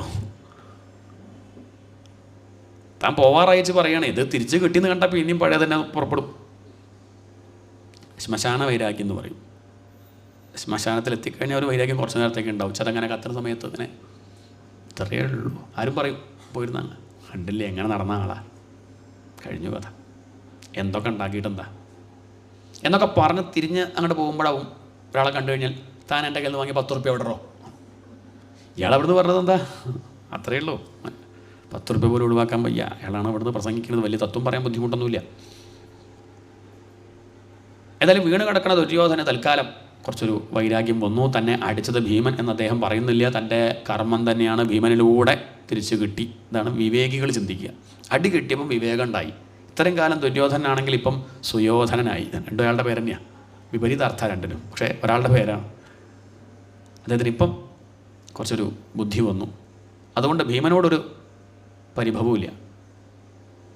തൻ്റെ കർമ്മം തിരിച്ചടിച്ചു എന്ന് കരുതി ദുഃഖിച്ചിരിക്കുകയാണ്. പക്ഷേ അദ്ദേഹത്തിൻ്റെ ആ വിഷമം അശ്വത്ഥാമാവന് സഹിച്ചില്ല. തൻ്റെ രാജാവ് ഇങ്ങനെ ദുഃഖിക്കാൻ പാടില്ല. ഏതായാലും മരിക്കാൻ പോവുകയാണ്, രക്ഷിക്കാൻ താൻ കൂട്ടിയാൽ കൂടില്ല. പക്ഷേ അദ്ദേഹത്തിന് ഇഷ്ടപ്പെട്ട കാര്യം എന്താ ചെയ്തു കൊടുക്കാമല്ലോ. അദ്ദേഹത്തിന് ഏറ്റവും ഇഷ്ടമുള്ള കാര്യം എന്താ, ആർക്കറിയാത്തത്, പാണ്ഡവർ നശിച്ച് കാണണം. യുദ്ധത്തിൽ തോൽപ്പിക്കാൻ സാധിക്കില്ല, കാരണം കുറേ ശ്രമിച്ചു, ഇതുവരെയും പറ്റിയിട്ടില്ല. ഒരു കാര്യം ചെയ്യാം, രാത്രി കിടന്നുറങ്ങുമ്പോൾ പാണ്ഡവരെ പോയി കൊന്നാലോ. ഒക്കെ വളരെ മോശമല്ലേ. ഇനിയിപ്പോൾ നോക്കിയിട്ടൊന്നും കാര്യമില്ല. ഇനിയിപ്പോൾ അങ്ങനെയാണെന്ന് വെച്ചാൽ അങ്ങനെ. ഏതായാലും ദുര്യോധനൻ മരിക്കാറായി. ആ വാർത്ത കേട്ട് അദ്ദേഹം കണ്ണടച്ചോട്ടെ, പാണ്ഡവർ കഴിഞ്ഞു. അതിനുവേണ്ടി ആര് പുറപ്പെട്ടു? അശ്വത്ഥാമാവ് പുറപ്പെട്ടു. ഇതൊക്കെ ആദ്യം മനസ്സിലാക്കിയിട്ടുണ്ടാവും ഭഗവാൻ. പാണ്ഡവർ അവിടുന്ന് സ്ഥലം മാറ്റി. പക്ഷേ പാണ്ഡവരുടെ മക്കൾ അവിടെ ഉണ്ട്. എന്താ അവരെ സ്ഥലം മാറ്റാനോ? ഇയാളുടെ കൈകൊണ്ട് മരിക്കാനാവും അവരുടെ യോഗം. അങ്ങനെയൊക്കെ കണക്കാക്കുക. ആ മക്കൾ 5 പേരെയും ഇദ്ദേഹം വെട്ടിക്കൊന്നു. ചെറിയ കുട്ടികളാണ്, ഉറങ്ങിക്കിടക്കുകയാണ്. കുട്ടികളെ കൊല്ലുന്നത് തന്നെ മോശം, ഉറങ്ങുന്നവരെ കൊല്ലുന്നത് അതിലും മോശം. വെട്ടിക്കൊന്ന് പുരത്തിന് തീ വെച്ചു. ഓടി വന്നു ദുര്യോധൻ്റെ അടുത്ത് വന്ന് പറയുകയാണ്, പാണ്ഡവരെ കൊല്ലാൻ പറ്റിയില്ല, പക്ഷേ താൻ വിഷമിക്കണ്ട, പാണ്ഡവരോട് കൂടി കഴിഞ്ഞിട്ടു, മക്കളെ മുഴുവൻ ഞാൻ കൈകൊണ്ട് കൊന്നു കഴിഞ്ഞു, ഇനി പാണ്ഡവരില്ല. അതങ്ങോട്ട് കേട്ടാൽ ദുര്യോധനൻ സന്തോഷിക്കുന്ന വിചാരിച്ചതെങ്കിൽ തെറ്റി. ജുഗുപ്സിതം കർമ്മ വിഗർഹയന്തി. ഇത് കേട്ട ആ ദുര്യോധന് അശ്വത്ഥാമനോട് അറപ്പാണ് തോന്നിയത്. കഷ്ടം, താനൊരു ബ്രാഹ്മണനല്ലടോ, ഞാനൊരു ക്ഷത്രിയനാ വിചാരിക്കാം, താനൊരു ബ്രാഹ്മണനല്ലേ, കുട്ടികളൊക്കെ ഒന്നു, ഇനി പാണ്ഡവർക്കും കൗരവർക്കും കൂടിയായിട്ട് അവർ ബാക്കിയുണ്ടല്ലോ വിചാരിച്ചിരിക്കുകയായിരുന്നു ഞാൻ. എൻ്റെ മക്കളൊന്നും ഇല്ലെങ്കിലും ഞങ്ങളൊക്കെ പോയെങ്കിലും പിണ്ടം വയ്ക്കാൻ പാണ്ഡവരുടെ മക്കളുണ്ടല്ലോ, ഇതിപ്പം താൻ കൊന്നില്ലേ, താൻ ഒരു കാലത്തും നേരെയാവില്ലടോ എന്ന് പറഞ്ഞ് ആര് മരിച്ചു? അയാൾ സന്തോഷിക്കാനാണ് ചെയ്തത്. പക്ഷേ എന്തു ചെയ്യാം, ഇതാണ് വിധി. ആകെ വിഷമിച്ചു അശ്വത്ഥാമാവ് കൂടി. അപ്പോഴേക്കും മക്കൾ മരിച്ച വാർത്ത പാഞ്ചാലി അറിഞ്ഞു. അവൾ പൊട്ടിക്കരഞ്ഞു. അർജുനൻ പ്രതിജ്ഞയെടുത്തു, ഇതാര് ചെയ്തതാണെങ്കിലും അയാളെ തല ഞാൻ വെട്ടി നിൻ്റെ കാൽക്കൽ കൊണ്ടുവയ്ക്കും. ആരാ ചെയ്തതെന്ന് അർജുനൻ അറിയില്ല. അങ്ങോട്ട് പ്രതിജ്ഞയെടുത്തു. പുറപ്പെട്ടു. ഇറങ്ങി കൃഷ്ണനും കൂടെ പോയി ഡ്രൈവറായിട്ട്. കാട്ടിലെത്തി മനസ്സിലായി അശ്വത്ഥമാവാണ് ഈ പ്രവൃത്തി ചെയ്തത്. അശ്വത്ഥമാവട്ടെ കൃഷ്ണനും അർജുനനും തൻ്റെ പിന്നാലെ വരുന്നുണ്ടെന്ന് കണ്ടപ്പോൾ പിന്നെ തൻ്റെ കയ്യിലുള്ള ഏറ്റവും വലിയ അസ്ത്രം ബ്രഹ്മാസ്ത്രം അങ്ങോട്ട് പ്രയോഗിച്ചു. അതും പ്രയോഗിക്കാൻ പാടില്ല, അതൊക്കെ അവസാനം പ്രയോഗിക്കാവൂ. പക്ഷേ അദ്ദേഹത്തിന് അങ്ങനെ യുദ്ധമര്യാദകളൊന്നുമില്ലല്ലോ. ബ്രഹ്മാസ്ത്രത്തെ കണ്ടപ്പം അർജുനാകെ പരിഭ്രമിച്ചു. ഭഗവാൻ പറഞ്ഞത് ബ്രഹ്മാസ്ത്രമാണ്, തനിക്കും ആ വിദ്യ പറഞ്ഞു തന്നിട്ടുണ്ട് അദ്ദേഹത്തിൻ്റെ അച്ഛൻ, തൻ്റെ ഗുരുനാഥൻ ദ്രോണർ. തിരിച്ചും പ്രയോഗിച്ചോളൂ. തിരിച്ച് ബ്രഹ്മാസ്ത്രത്തെ പ്രയോഗിച്ചു. ആ 2 ബ്രഹ്മാസ്ത്രത്തെ ഉപസംഹരിക്കാനുള്ള വിദ്യ നിനക്ക് ഗുരുനാഥൻ പറഞ്ഞു തന്നിട്ടുണ്ട്. ആ ഗുരുനാഥൻ അദ്ദേഹത്തിൻ്റെ മകനത് പറഞ്ഞു കൊടുത്തിട്ടില്ല. നോക്കണേ, അദ്ദേഹത്തിന് ശിഷ്യനോടുള്ള വാത്സല്യം. അതുകൊണ്ട് 2 ബ്രഹ്മാസ്ത്രത്തെയും ഉപസംഹരിക്കൂ എന്ന ഭഗവാന്റെ ആ ഒരു വാക്ക് കേട്ട് അതുപോലെ ആര് ചെയ്തു? അർജുനൻ ചെയ്തു. ആ അശ്വത്ഥാമാവിനെ പിടിച്ചങ്ങോട്ട് കെട്ടി തൻ്റെ തേരിൻ്റെ കൊടിമരത്തിൻ്റെ മുകളിൽ കൊണ്ടുപോണ സമയത്ത് അർജുനൻ്റെ ധർമ്മബുദ്ധി പരീക്ഷിക്കാൻ വേണ്ടിയിട്ട്, അർജുനൻ്റെ ഗുരുനാഥനോട് ഭക്തി ഉണ്ടോ നോക്കണ്ടേ, ഒന്ന് പരീക്ഷിക്കാൻ വേണ്ടി ഭഗവാൻ ചിലത് പറഞ്ഞു നോക്കി.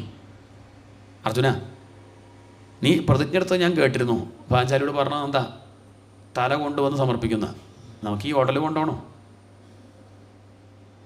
അശ്വത്ഥാമാവൻ്റെ തല മാത്രം മുറിച്ച് ചാക്കിലിട്ട് കൊണ്ടുപോയാൽ പോരെ? ലെസ് ലഗേജ്,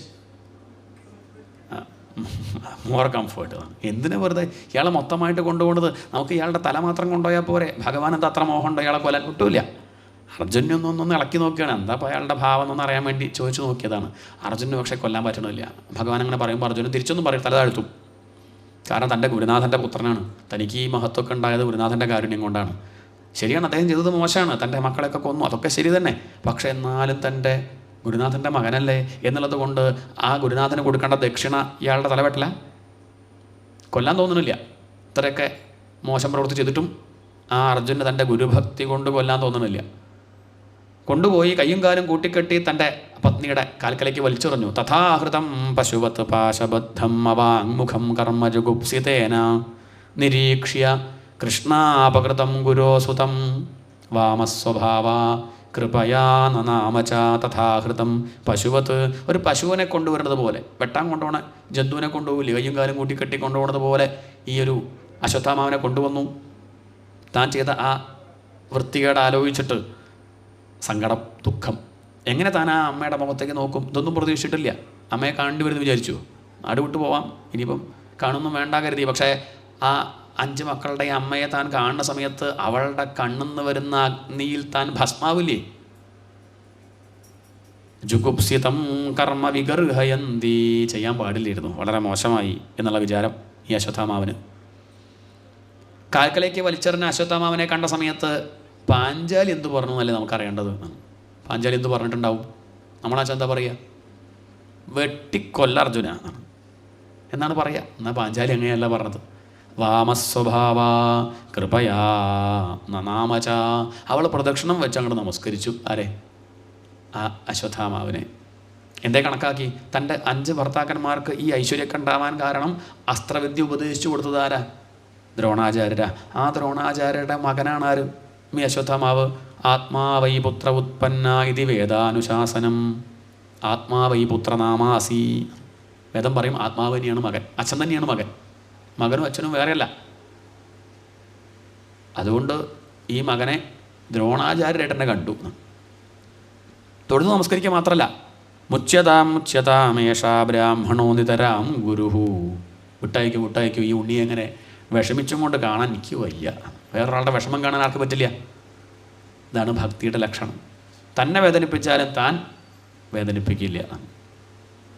എനിക്ക് പിന്നെ വേദന ഇല്ലാണ്ടാക്കാൻ പറ്റും, കയ്യിൽ ഭാഗവതുണ്ടല്ലോ. നിങ്ങളെ ഞാൻ വേദനിപ്പിക്കുന്നില്ല, കാരണം നിങ്ങളെ കയ്യിൽ അതില്ലല്ലോ. അതുകൊണ്ട് ഞാൻ വേദനിച്ചാലും മറ്റുള്ളവരെ ഞാൻ വേദനിപ്പിക്കുന്നില്ല.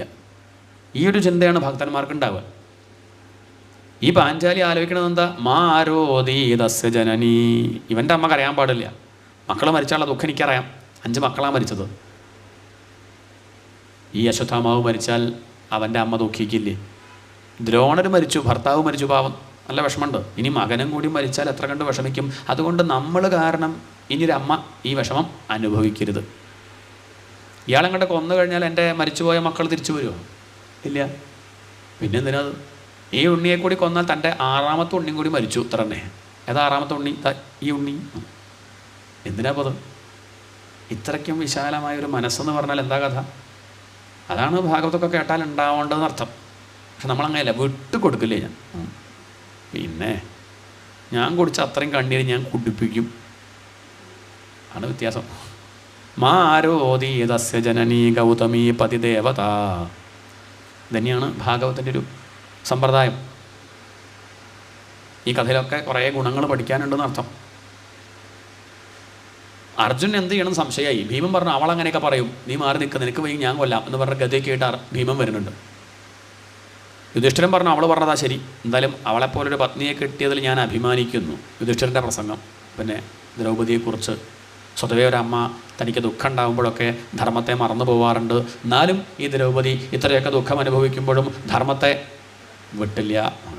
നല്ല നല്ല സന്ദർഭമാണ്. പക്ഷെ അതൊരു കാര്യം തന്നെയാണ്. നമുക്കും പറയുമ്പോൾ പ്രഭാഷണത്തിലൊക്കെ ധർമ്മത്തെ പറ്റിയൊക്കെ വിസ്തരിക്കും. അവനൊരു വിഷമം വരുമ്പോഴോ പുസ്തകമൊക്കെ മടക്കി ഒരു ഭാഗത്ത് കൊണ്ട് വയ്ക്കും, ഇല്ലേ? കഥ പറയുമ്പോഴൊക്കെ നമ്മൾ രാമൻ്റെ ഭാഗത്താവും, സ്വഭാവത്തിൽ രാവണനാ. അത്രയേ ഉള്ളൂ. അതാണ് ലോകത്തധികം കാണുക. പക്ഷേ ഇവിടെ നോക്കൂ, തനിക്കിത്രയൊക്കെ പ്രയാസം വരുന്നൊരു സന്ദർഭത്തിലും ലേശം പോലും ധർമ്മത്തെ വിട്ടില്ല. ധർമ്മ്യം ന്യായം സകരുണം നിർവ്യളീകം സമം. അവളുടെ വാക്ക് ശ്രദ്ധിച്ചില്ലേ? അങ്ങനെയാണ് വേണ്ടത്. ഏത് ധർമ്മപുത്രർ. ഭഗവാന്റെ മുഖത്തേക്ക് നോക്കി അർജുനൻ എന്താ വേണ്ടുവെന്നാണ് ഭഗവാൻ പറഞ്ഞത്. എപ്പോഴെപ്പോഴും എൻ്റെ മുഖത്ത് നോക്കിയിട്ട് എന്താ കാര്യം, എന്താ വേണ്ടുവെന്ന് ഇപ്പോൾ അത്രയും കാലമായിട്ട് മനസ്സിലായില്ലേ? ഓരോ സന്ദർഭത്തിൽ എങ്ങനെ പ്രവർത്തിക്കണം എന്ന് എഴുതി വെച്ച പുസ്തകമൊന്നും കിട്ടാനില്ല കേട്ടോ. ഓരോരോ സന്ദർഭം വരുമ്പോൾ അവിടെ എങ്ങനെ പ്രവർത്തിക്കണം അങ്ങനെയൊന്നുമില്ല. അങ്ങനെ ഏതെങ്കിലും ഒരു ശാസ്ത്രമൊക്കെ വൃത്തിയിൽ അങ്ങോട്ട് പഠിച്ചാൽ ഓരോ സ്ഥലത്തെത്തുമ്പോൾ എങ്ങനെ പെരുമാറണം എന്നുള്ളത് അങ്ങോട്ട് മനസ്സിലാവും, അങ്ങോട്ട് തോന്നും. വേണ്ട പോലെ പ്രവർത്തിക്കുക ആണ് വിവേകം എന്ന് പറയുക. അതുകൊണ്ട് ഇവിടെ എന്താ ചെയ്യണം എന്നുള്ളത് എന്നോട് ചോദിക്കേണ്ട കാര്യമില്ല. എനിക്ക് പറയാനുള്ള കാര്യം ബ്രഹ്മബന്ധു ന ഹന്തവ്യ ആതതായി വധാർഹണ. രണ്ടും പറഞ്ഞു. ബ്രഹ്മബന്ധുവാണ്, കൊല്ലാൻ പാടില്ല. ആതതായിയാണ്, കൊല്ലണം. ബ്രഹ്മബന്ധു പറഞ്ഞാൽ ബ്രാഹ്മണൻ. ബ്രാഹ്മണൻ എന്ന് പറഞ്ഞാൽ ബ്രാഹ്മണൻ എന്ന് പറഞ്ഞാൽ പോരെ, ബ്രഹ്മബന്ധു പറയണോ? ബ്രാഹ്മണനാണെന്ന് തന്നെയുള്ളൂ, ഊണൂലൊക്കെ ഉണ്ടെന്നുള്ള സ്വഭാവമൊന്നും ബ്രാഹ്മണൻ്റെ അല്ല. അയാളെ കളിയാക്കിയതാണ്. അതാണ് ബ്രഹ്മബന്ധു എന്ന് പറഞ്ഞാൽ ബ്രാഹ്മണരെ അധിക്ഷേപിക്കുകയാണ്.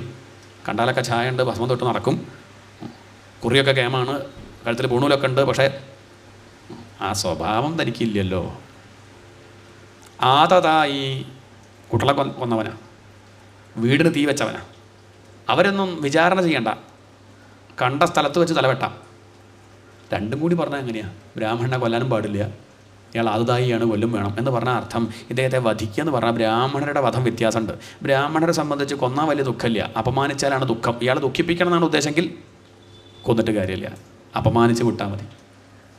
ഒരു ധനികനെ സംബന്ധിച്ച് അയാളുടെ മരണം എന്ന് പറഞ്ഞാൽ കൊല്ലലല്ല, അയാളുടെ ധനം നഷ്ടപ്പെട്ടാൽ ഇതിലും ഭേദം മരിക്കുകയായിരുന്നു, അല്ലേ?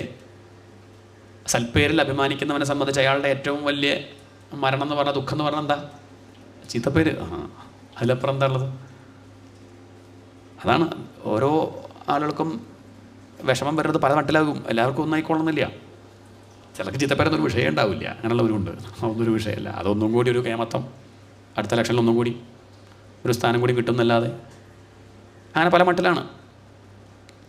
എല്ലാവരുടെ ധർമ്മവും വ്യത്യാസമുണ്ടെന്ന് അർത്ഥം, ഒരുപോലെയല്ല. ധർമ്മം ഓരോരുത്തർക്ക് ഓരോന്നാണ്, ഓരോ രീതിയിലാണ്. പണ്ട് റേഷൻ കടയിൽ ഇങ്ങനെ വരിക്ക് നിൽക്കുകയാണ്, ആളിങ്ങനെ വരിക്ക് നിൽക്കുക, ബിഗ് ഷോപ്പറൊക്കെ ആയിട്ട് അങ്ങനെ നിൽക്കുകയാണ്, തുറന്നിട്ടില്ല. എല്ലാവരും വരിക്ക് നിൽക്കുമ്പം ഒരാൾ വന്നു, അയാൾ അകത്തേക്ക് കയറാൻ പുറപ്പെടുമ്പോൾ സമ്മതിക്കുന്നില്ല. ഞങ്ങളൊക്കെ വരിക്ക് നിൽക്കുന്നത് കാണില്ലേ പറയാം. അയാളെ പിടിച്ച് പിന്നെ കൊണ്ട് നിർത്തുക. 2-3 പ്രാവശ്യം അയാൾ കയറാൻ നോക്കി, സമ്മതിക്കുന്നില്ല. അവസാനം അയാൾ പറഞ്ഞു, എന്നെ ഇങ്ങനെ പിടിച്ച് വെച്ചാൽ എങ്ങനെ ഞാൻ പോയിട്ട് വേണം കട തുറക്കാൻ. അയാൾ ഷോപ്പിൻ്റെ ആളാണേ, അയാളും വരിക്ക് നിൽക്കണം എന്ന് പറഞ്ഞാൽ പറ്റുമോ? അപ്പോൾ അയാൾക്ക് വ്യത്യാസമുണ്ടെന്ന് അർത്ഥം. ആചാര്യനും വരിക്ക് നിൽക്കണം, ടോക്കൺ വാങ്ങണം, ഊണ് കഴിക്കാമെന്ന് പറഞ്ഞാൽ 2 മണിക്ക് തുടങ്ങില്ല. അതിൽ വാശി പിടിക്കരുത്. എന്നാലും എന്താ അങ്ങനെ, തിരുമേനിക്ക് മാത്രം അങ്ങനെ, അത് പൂണുള്ളത് കൊണ്ട്, പൂണുള്ളതുകൊണ്ടൊന്നുമല്ല, പൂണില്ലെങ്കിലും അങ്ങനെ ഒരാൾ നിങ്ങൾ അതിഥിയായിട്ട് സ്വീകരിച്ച് കൊണ്ടിരുത്തിയാൽ അത് ചെയ്യണം, അത് മര്യാദയാണ്. അത്രയേ ഉള്ളൂ. അതിപ്പം അത് ജാതിയും കാര്യങ്ങളൊന്നുമല്ല, അങ്ങനെയൊക്കെ ധരിക്കുന്നവരുണ്ട്. അങ്ങനെയൊന്നുമല്ല, ഇതാണ് വിഷയം. ഇപ്പം ധർമ്മം വ്യത്യാസമുണ്ടെന്ന് അർത്ഥം. ഇപ്പം എൻ്റെ ധർമ്മം പറയാനുള്ളത് നിങ്ങളുടെ ധർമ്മം കേൾക്കലല്ലേ? അതെന്താ അങ്ങനെ? അല്ല, ഞങ്ങളുടെ ധർമ്മം പറയലല്ലേ, എന്നാൽ നമുക്ക് ഒരുമിച്ച് അങ്ങനെ പറയാം. അത് നടക്കില്ല. പണ്ടൊരു വല്യമ്മ ബസ് കയറി, നോക്കിയ സമയത്ത് എല്ലാവരും തന്നെക്കാൾ പ്രായമുള്ളവരാ. ആരെങ്കിലും ഒരാളെ നീപ്പിക്കാൻ കരുതിയിരിക്കുകയായിരുന്നു. അമ്മയ്ക്ക് 77, അവിടെ ഇരിക്കണവർക്ക് 90, 95 ബസ്സിൽ. അങ്ങനെ നോക്കി വന്നവർ 34 കണ്ടു. അയാളടുത്ത് പോയിട്ട് പറഞ്ഞു എണീക്കണോ എന്ന്. അയാൾ പറഞ്ഞു, ഞാൻ ഡ്രൈവറാ, എണീപ്പിക്കണം. എണീപ്പിക്കണം. വാശി പിടിക്കരുതെന്നർത്ഥം. അതാണ് വിഷയം. അപ്പോൾ ഡ്രൈവർ എണീറ്റാൽ ബുദ്ധിമുട്ടാവും, പിന്നെ വണ്ടി നീങ്ങില്ല. അപ്പോൾ അതുകൊണ്ട് ഡ്രൈവർക്ക് ലേശ ഇളവൊക്കെ ഉണ്ടാവും എന്നർത്ഥം. അതിൽ വിഷമിച്ചിട്ട് കാര്യമില്ല. അല്ലെങ്കിൽ ഡ്രൈവർ നിർത്തിയത് ബസ് കയറരുത്, അത്രയേ ഉള്ളൂ. മനസ്സിലായില്ലേ? പറഞ്ഞു മനസ്സിൽ അങ്ങനെ വാദിക്കുന്നവരൊക്കെ ഉണ്ട്, അതുകൊണ്ടാണ് പറഞ്ഞത്. അത്രയേ ഉള്ളൂ.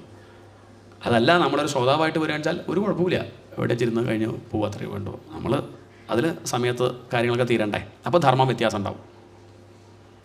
ഇവിടെ ബ്രാഹ്മണനെ സംബന്ധിച്ച് ധർമ്മം എന്ന് പറഞ്ഞാൽ അയാളെ കൊല്ലുക എന്ന് പറഞ്ഞാൽ വലിയ വിഷമമില്ല, അപമാനിച്ച് വിടൂ എന്നാണ് ഭഗവാൻ ഉദ്ദേശിച്ചത്. മനസ്സിലാക്കിയിട്ട് അദ്ദേഹത്തിൻ്റെ തേജസ്സിന് കാരണമായ രത്നം, തൻ്റെ ശിരസിൽ രത്നമുണ്ട്, അത് ചൂഴ്ന്നെടുത്തു, കുടുംബം മുറിച്ചു, പൂണൂല് പൊട്ടിച്ചു, കഴുതപ്പുറത്തിരുത്തി നഗ്നനാക്കിയിട്ട് വിട്ടു. ഇതിലും വലിയൊരു അപമാനം ബ്രാഹ്മണന് വേറുണ്ടോ? തന്നെ വെറുതെ വിട്ടെന്ന് വിചാരിച്ചാൽ മതി. അതല്ല, ആ പാണ്ഡവമിതം കർത്തും, ഇനി പാണ്ഡവരനുണ്ടാവരുത് എന്ന് പറഞ്ഞ് അദ്ദേഹം ഒരു അസ്ത്രം കണ്ട് അയച്ചു. അത് പാണ്ഡവരുടെ അടുത്തേക്ക് പോയില്ല. എന്താ കാരണം? കൂടെ നാരായണ കവചം, കൃഷ്ണൻ കൂടല്ലേ, പിന്നെ ആപത്ത് വരൂ. അതെങ്ങോട്ട് പോയി? പാണ്ഡവർ കല്യാണം കഴിച്ചിട്ടുണ്ടല്ലോ, പലരെയും കഴിച്ചിട്ടുണ്ട്. പാഞ്ചാലിയെ കഴിച്ചു, പിന്നെ ഓരോരുത്തരെ കഴിച്ചിട്ടുണ്ട്. അതിൽ അർജുനൻ സുഭദ്രയെ കഴിച്ചല്ലോ. അങ്ങനെ സുഭദ്രയ്ക്ക് ഉണ്ടായ മകനാണ് ആര്? അഭിമന്യു. അഭിമന്യു ഉത്തരയെ വിവാഹം കഴിച്ചു. ഉത്തര ഗർഭിണിയായിട്ടിരിക്കുമ്പോഴാണ് അഭിമന്യു മഹാഭാരത യുദ്ധത്തിൽ മരിച്ചു. ഉത്തരയുടെ ഗർഭം, അതാണ് നമ്മുടെ കഥാനായകൻ പരീക്ഷിത്ത്. വിഷ്ണുരാധൻ എന്നും പേരുണ്ട്. അവിടേക്ക് ആര് വന്നു? ഈ അസ്ത്രം അങ്ങോട്ട് വരികയാണ്. അതാണ് ഇനിയിപ്പോൾ അവസാനത്തെ വിത്ത് പാണ്ഡവരുടെ. അത് തീർന്നാൽ പിന്നെ ഇല്ല. പക്ഷെ ഭഗവാൻ രക്ഷിക്കാൻ കണക്കാക്കിയാൽ പിന്നെ ആർക്കാ കൊല്ലാൻ സാധിക്കുക? ആ അസ്ത്രം നേരെ ഉത്തരയുടെ ഗർഭത്തിലേക്ക് വന്നു. ഉത്തരയ്ക്ക് മനസ്സിലായി എന്തോ ഒരു ആപത്ത് തൻ്റെ നേരെ വരുന്നുണ്ടെന്ന് മനസ്സിലാക്കി ഉത്തര തൻ്റെ ജ്യേഷ്ഠന്മാരൊക്കെ അവിടെ ഉണ്ട്. ധർമ്മപുത്രനുണ്ട്, ഭീമനുണ്ട്, അർജുനനുണ്ട്. പക്ഷെ അങ്ങോട്ടൊന്നും പോവാതെ നേരെ അങ്ങോട്ട് പോയി. ആ പടിക്കൽ തേരിൽ കയറി ദ്വാരകയ്ക്ക് പോകാൻ നിൽക്കണ ഭഗവാനെ പോവരുതേ എന്ന് പറഞ്ഞ കാൽക്കൽ വീണ് നമസ്കരിക്കുകയാണ്. പാഹി പാഹി മഹായോഗിൻ ദേവദേവാജകൽപ്പതേ നാന്യം ത്വദഭയം പശ്യേ യത്ര മൃത്യുഹു പരസ്പരം അഭിദ്രവതി മാമീശ ശരസ്തപ്തായ സോവിഭോ. ഈ അസ്ത്രം എന്നെ അങ്ങോട്ട് ഇല്ലാണ്ടിയാക്കിയാലും എനിക്കൊരു പ്രയാസമില്ല. പക്ഷേ എൻ്റെ ഉള്ളിലുള്ള ഗർഭത്തെ രക്ഷിക്കേണ്ടത് അമ്മയായിട്ടുള്ള എൻ്റെ ചുമതലയാണ്. അതുകൊണ്ട് ആ ഗർഭത്തിനൊരു ആപത്തുണ്ടാവരുതേ, ഞാനങ്ങോട്ട് ദഹിച്ചു പോയിക്കോട്ടെ, ഒരു കുഴപ്പമില്ല എന്ന് പറഞ്ഞ് ഭഗവാന്റെ കാൽക്കൽ വീണ് നമസ്കരിക്കുന്നു. ഇത്രയും പേര് അവിടെ ഉണ്ടായിട്ടും അവരൊന്നും ആശ്രയിക്കാണ്ട ഭഗവാനെ ആശ്രയിച്ചത് എന്തേ? വിവരമുള്ളതുകൊണ്ട്. നമ്മളാച്ച ആദ്യം ഹോമിയോപ്പതി, പിന്നെ അലോപ്പതി, പിന്നെ നാച്ചുറോപ്പതി, പിന്നെ ജഗത്പതി. ഇതാദ്യം തന്നെ പാഹി പാഹി മഹായോഗിൻ ദേവദേവ ജഗത്പതേ. ധർമ്മപുത്ര അടുത്തേക്ക് ഓടിയില്ല, അർജുൻ്റെ അടുത്തേക്ക് ഓടിയില്ല. കാരണം അങ്ങനെ ഓടിയ പാഞ്ചാലിക്കുണ്ടായ അനുഭവം ഇവൾക്കറിയാം. വസ്ത്രാക്ഷേപ സമയത്ത് 5 ഭർത്താക്കന്മാരുണ്ടായിട്ടും മാനം കാക്കാൻ ഭഗവാനാണ് വന്നത്. അത് മനസ്സിലാക്കിയ ഉത്തരനി ഭഗവാനെ വിട്ട് വേറെ പലതിൻ്റെ പിന്നാലെ ഓടും തോന്നുന്നുണ്ടോ? ഇതാണ് ശരണാഗതി, ഇതാണ് ശരിക്കുള്ള ഭക്തി. ഭഗവാനെ ഉള്ളൂ രക്ഷയ്ക്ക്.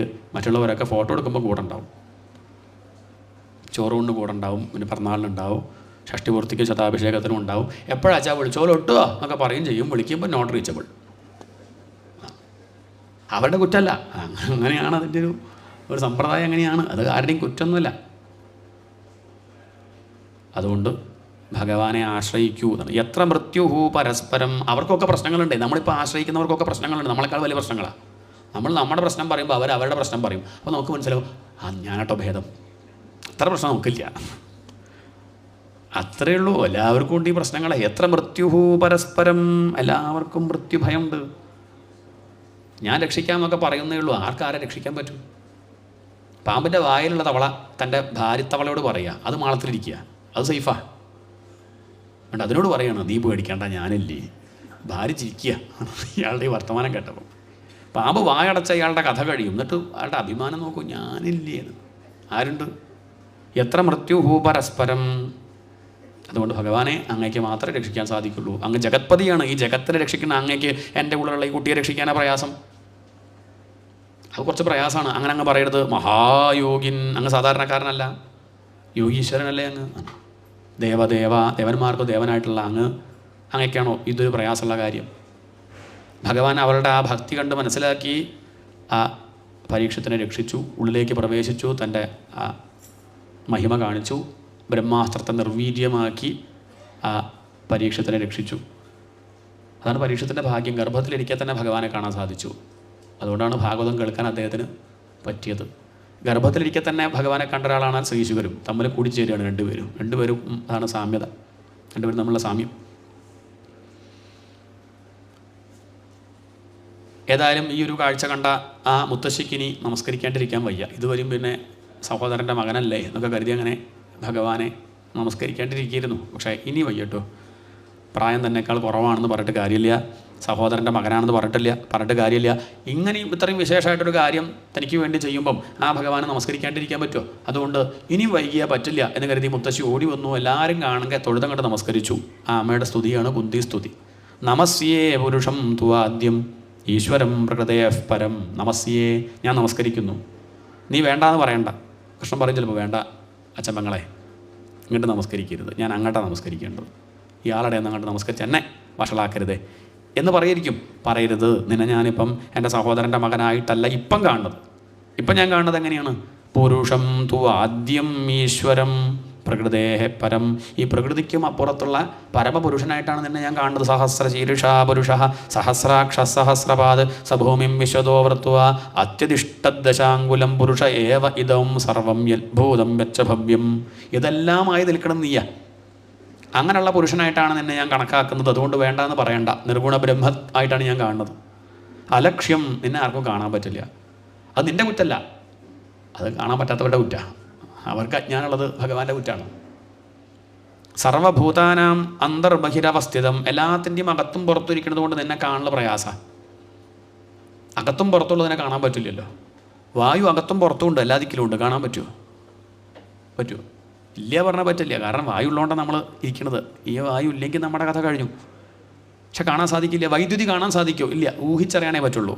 ബൾബ് കത്തുമ്പം ഉണ്ട്, കറണ്ട് ഉണ്ടാവേണ്ടതാ, അല്ലെങ്കിൽ കത്തില്ല. ഫാൻ തിരിയുമ്പം ആ തിരിയണുണ്ടെങ്കിൽ കറണ്ട് ഉണ്ടാവണം. ഇപ്പോൾ ഉപാധിക്കനുസരിച്ച് മാറ്റം ഉണ്ടാവാം. ബൾബിൽ വൈദ്യുതി കത്തുക ചെയ്യുക, ഫാനിലെത്തുമ്പോൾ കറങ്ങുക ചെയ്യുക. തിരിച്ചായ വയ്യ. ബൾബിലെത്തുമ്പോൾ കറങ്ങുക, ഫാനിലെത്തുമ്പോൾ കത്തിയാൽ ബുദ്ധിമുട്ടാവും. ഇതുപോലെ ഓരോന്നിലും ഓരോ ഭാവമായിരിക്കും, അത്രയേ ഉള്ളൂ. പക്ഷെ സംഗതി ഒന്നും തന്നെയാണ്. കുട്ടിയിൽ എങ്ങനെ ഒരു ഭാവമാവും, ഭാര്യയിൽ എങ്ങനെയായിരിക്കും, അച്ഛനിൽ എങ്ങനെയായിരിക്കും, മൃഗങ്ങളിൽ എങ്ങനെയായിരിക്കും, പക്ഷികളിൽ എങ്ങനെയായിരിക്കും. പക്ഷേ സംഗതിയൊക്കെ ഒന്നു തന്നെയാണ്, ഒരേ ഒരു ചൈതന്യമാണ്. അലക്ഷ്യം എന്നാൽ ചിലർക്കത് മനസ്സിലാവില്ല. അവർ നാമരൂപത്തിൽ ഭ്രമിച്ച് വസ്തുവിനെ മറന്നു പോകുന്നു. സർവഭൂതാനാം അന്തർബഹിരവസ്ഥിതം. ആ നാമരൂപത്തിൽ ഭ്രമിക്കുന്നതിൻ്റെ പേരാണെന്ത്? മായാജവനികാച്ഛന്നം. നാമം രൂപം എന്നൊരു മറ വെച്ച് ആ വസ്തു ഒളിച്ചിരിക്കുകയാണ്.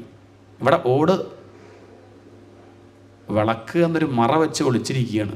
ആരും ഓടിനെ കാണുന്നില്ല, പറഞ്ഞപ്പോഴല്ലേ കണ്ടുള്ളൂ. നാമരൂപത്തിൽ ഭ്രമിച്ച് ആരെ മറക്കണു? ഭഗവാനെ മറന്നു പോവാണ്. ഭാര്യ ഇട്ടിരിക്കുന്നത് ഭഗവാനാണ്, മകനായിട്ടിരിക്കുന്നത് ഭഗവാനാണ്. പക്ഷേ ആ ഭാര്യയുടെ സ്നേഹം കാണുമ്പം ഭഗവാനാണെന്നുള്ള കാര്യം മറന്നുപോകും. മകൻ്റെ കൊഞ്ചൽ കാണുമ്പം ഭഗവാനാണെന്നുള്ള കാര്യം കണ്ട് മറന്നുപോയി. എന്നിട്ട് ദുഃഖിക്കുകയാണേ. മായാജവനികാച്ഛന്നം അജ്ഞാതോക്ഷജമവ്യയം. സിനിമ കാണാൻ പോയാൽ ഉള്ള അവസ്ഥ അതായിട്ട് അങ്ങോട്ട് താതാത്മ്യം വരുമ്പോൾ ദുഃഖിക്കേണ്ടി വരും. ചിലപ്പം ചിരിക്കും ചെയ്യാം. കാണാൻ പോകുമ്പോൾ നിശ്ചയമുണ്ട് അവിടെ സ്ക്രീൻ മാത്രമേ ഉള്ളൂ എന്ന്. പക്ഷേ കണ്ടങ്ങോട്ട് തുടങ്ങുമ്പോൾ സ്ക്രീൻ മറക്കും. ഇതുപോലെയാണ്. തുടക്കമൊന്നും കുഴപ്പമില്ല. ഞാൻ അങ്ങനെ ബന്ധത്തിൽ പെടുന്നില്ല, അങ്ങനെ പെടുന്ന ആളല്ല ഞാൻ. കല്യാണം കഴിക്കുന്നവരെ അങ്ങനെയാണ് പറയാം. കല്യാണം കഴിഞ്ഞാൽ അത്ര പെട്ടെന്നാണ് പെടുന്നത്. കുട്ടി ഉണ്ടാകുമ്പോഴേക്കും അതിനെ ഒഴിവാക്കാൻ പറ്റുമോ? അതിനോടുള്ള മമത കൂടണില്ലേ? അതിനിങ്ങോട്ട് സ്നേഹമുണ്ടോ ഇല്ലയെന്ന് നിശ്ചയില്ല. പക്ഷെ അങ്ങോട്ട് നല്ല സ്നേഹമാണ്. കൂടിക്കൂടി വരില്ലേ? ഒട്ടല കൂടിക്കൂടി വരുന്നു. ഇത്രയൊന്നും പ്രതീക്ഷിച്ചിട്ടില്ല ആദ്യം. അതാണ് മനസ്സ്. മായാജവനികാച്ഛന്നം. പണ്ടൊരു ഗുരുനാഥൻ ശിഷ്യനോട് പറഞ്ഞു, ഈ കാണുന്നതിലൊന്നും ഭ്രമിക്കാണ്ടിരിക്കുക നല്ലത്. അതുകൊണ്ട് അത് സിനിമ പോലെ തന്നെ കണ്ടോളൂ. സിനിമ കാണാൻ പോകുമ്പോൾ അറിയാലോ അവിടെ സ്ക്രീൻ മാത്രമേ ഉള്ളൂ.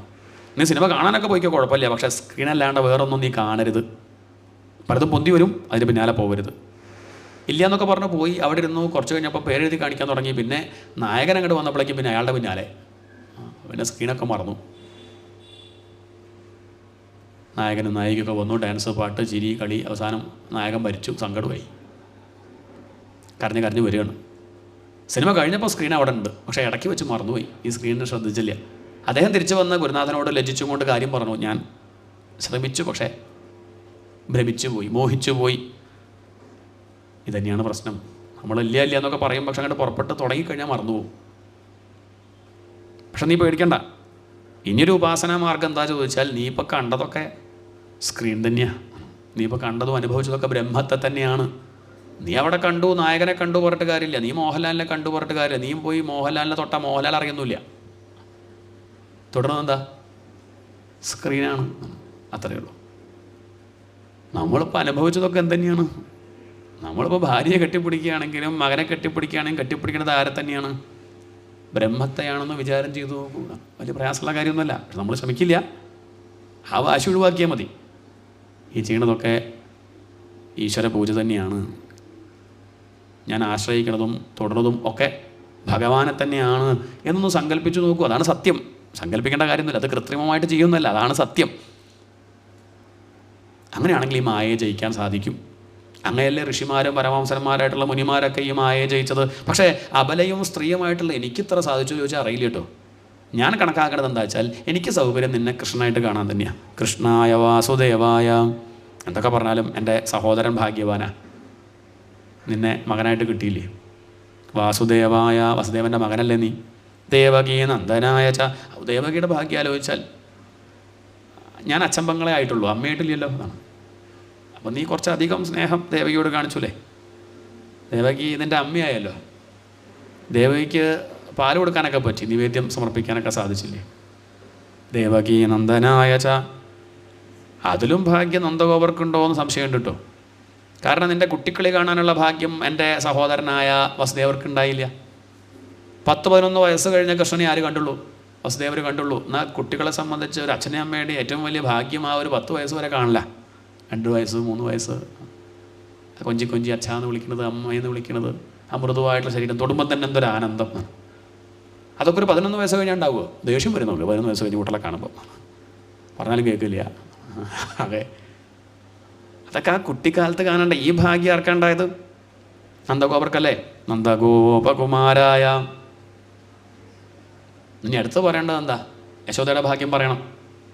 യശോദാനന്ദനായ ചാന വേണ്ടത്. പക്ഷേ ദേവകിക്ക് ഈ അസൂയ കൊണ്ട് ഈ കുന്തിദേവിക്ക് യശോദയെ പറ്റി പറയാൻ വയ്യ. അവളെപ്പറ്റി ഞാൻ പറയണില്ല. കാരണം അവളുടെ ഭാഗ്യം ആലോചിച്ചാൽ എന്നെ തപം ചെയ്തനേ യശോദ, എന്നെ തപം ചെയ്തനേ. എന്ത് തപസ്സാ ചെയ്തത്!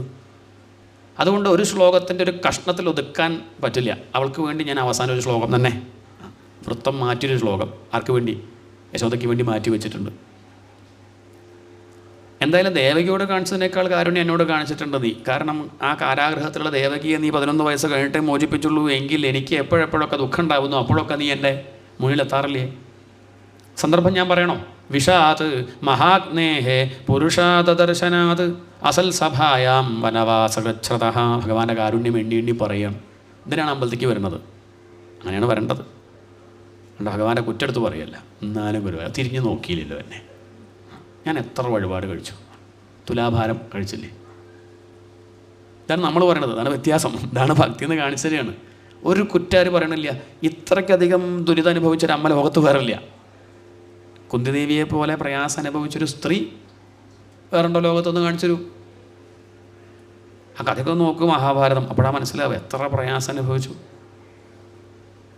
ആദ്യത്തെ മകൻ കർണൻ കാണുന്നുണ്ടോ? പിന്നെ എത്ര കണ്ട് വിഷമം അനുഭവിച്ചു. എൻ്റെ അമ്മ പറയണത് എനിക്കും ഒരു പരാതിയില്ല. വിഷാദ് ഭീമന് വിഷം കൊടുത്ത് കൊല്ലാൻ നോക്കിയ സമയത്ത് നിൻ്റെ കാരുണ്യം കൊണ്ട് രക്ഷപ്പെട്ടതാ. ആ ബോധ്യം എനിക്കുണ്ട്. മഹാഗ്നേഹെ അരക്കില്ലത്തിൽ വെച്ച് ചുട്ട് കൊല്ലാൻ പുറപ്പെട്ടു എൻ്റെ മക്കളെ. നീയല്ലേ രക്ഷിച്ചത്? ഭഗവാനാണോ ചോദിച്ചാൽ പ്രത്യക്ഷത്തിൽ ഭഗവാനെ കാണില്ല. പക്ഷെ ഭഗവാന്റെ കാരുണ്യമാണ്. നമ്മളിപ്പോൾ നോക്കിയാൽ ഗുരുവായൂരപ്പം വന്നിട്ട് അങ്ങനെയെന്നെല്ലാം പറയണത്. പക്ഷേ എന്തെല്ലാം പ്രശ്നങ്ങൾ നമുക്ക് വരുമായിരുന്നു. അവിടെ നിന്നൊക്കെ തട്ടി മാറ്റി ഇങ്ങനെ നിൽക്കണില്ലേ? പലർക്കുള്ള പ്രശ്നങ്ങളൊന്നും നമുക്കില്ലല്ലോ. ഭഗവാന്റെ കാരുണ്യമല്ലേ എന്ന് വിചാരിക്കുക വേണ്ടത് ഭക്തന്മാർ എന്നർത്ഥം. പുരുഷാത ദർശന, അത് ആ രാക്ഷസന്മാരുടെ കയ്യിൽ രക്ഷിച്ചില്ലേ? അസത് സഭായ, ആ അസത് സഭ പാഞ്ചാലി വസ്ത്രാക്ഷേപ സമയത്ത് പറയുമ്പം 5 ഭർത്താക്കന്മാരുണ്ട്, എൻ്റെ മക്കളുണ്ട്, അവർക്കൊന്നും രക്ഷിക്കാൻ പറ്റില്ലല്ലോ. ഭീഷ്മരൊന്ന് കണ്ണുരുട്ടിയാൽ ദുശാസൻ അത് ചെയ്യില്ല. പക്ഷെ ഭീഷ്മർക്ക് പോലും തോന്നിയില്ലല്ലോ. ചില സമയം അങ്ങനെയാണ്. ആർക്കും ഇടപെടാൻ പറ്റാത്ത ചില സന്ദർഭങ്ങളുണ്ടാവും. എല്ലാവരും ഉണ്ടാവും അടുത്തൊക്കെ. പക്ഷേ കാര്യമില്ലാത്തൊരു പ്രതിസന്ധി എന്നാണ്. അങ്ങനെയുള്ള അവസ്ഥയിൽ എന്തോ ഭാഗ്യം അവളുടെ സംസ്കാരം പാഞ്ചാലിയുടെ. അവളെന്ത് വിളിച്ചു? ഹാ കൃഷ്ണ. നിന്നെ വിളിക്കാൻ തോന്നിയല്ലോ, അത് വലിയ ഭാഗ്യം. കൃഷ്ണ എന്ന് വിളിച്ചപ്പം ഭഗവാൻ പുറപ്പെട്ടതാ സാരി കൊടുക്കാൻ. അപ്പോഴേക്കും ദ്വാരകാവാസിൻ, ദ്വാരകയിലിരിക്കുന്ന കൃഷ്ണ എന്ന് വിളിച്ചപ്പോൾ ഭഗവാൻ സാരിയൊക്കെ അവിടെ ഇട്ട് ദ്വാരകയ്ക്ക് പോയി. കാരണം ഭഗവാന്റെ ഒരു സ്വഭാവം തന്നെ എങ്ങനെയാണോ കാണുന്നത് അങ്ങനെ തന്നെയാണ്. യേ യഥാമാം പ്രപദ്യന്തേ താൻ തഥൈവ ഭജാമ്യഹം. എന്നെ നീ ദ്വാരകയിലിരിക്കുന്ന കൃഷ്ണനായിട്ടാണ് കാണുന്നതെങ്കിൽ എനിക്ക് ദ്വാരകയിൽ പോയിട്ട് വരാണ്ട പറ്റില്ല, ഒന്ന് പോയി വരണം. പോയി വരുമ്പോൾ സാരി കുറച്ച് പോവും, അത് എന്നോട് ദേഷ്യപ്പെട്ടിട്ട് കാര്യമില്ല, നീ എന്നെ ദ്വാരകാവാസിയായിട്ടുള്ള കൃഷ്ണൻ എന്ന് കണ്ടതുകൊണ്ടാണ്. കുറച്ച് സാരി പോയപ്പം പാഞ്ചാലിക്ക് മനസ്സിലായി എന്ത് ഹൃദയ കമലവാസിൻ, ഇവിടെ ഇരിക്കുന്ന കൃഷ്ണ, അപ്പോൾ ദൂരല്ല. അതാണ് ഭാവത്തിനനുസരിച്ചാണ് അനുഗ്രഹം എന്നർത്ഥം. ക്രന്ദന്ത്യായാജ്ഞസേന്യ സകരുണമകൃതാഹ ചേലമാലാം അനന്താം. ആ വിഷമിച്ച് തലതാഴ്ത്തി കരഞ്ഞുകൊണ്ടിരിക്കുന്ന പാഞ്ചാലിക്ക് വസ്ത്രം കൊടുത്ത് അനുഗ്രഹിച്ചു, അവളുടെ മാനം കാത്തു. 5 ഭർത്താക്കന്മാരുണ്ടായിട്ട് മാനം കാക്കാൻ ആര് വേണ്ടി വന്നു?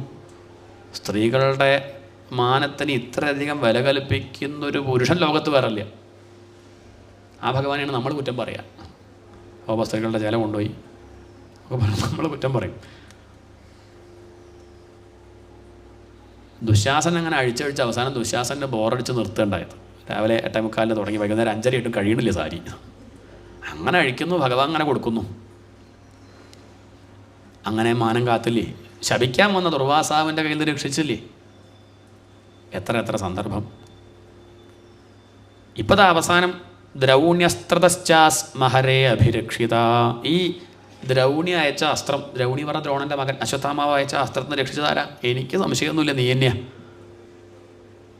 എത്ര നന്ദി പറയണം അറിയില്ല.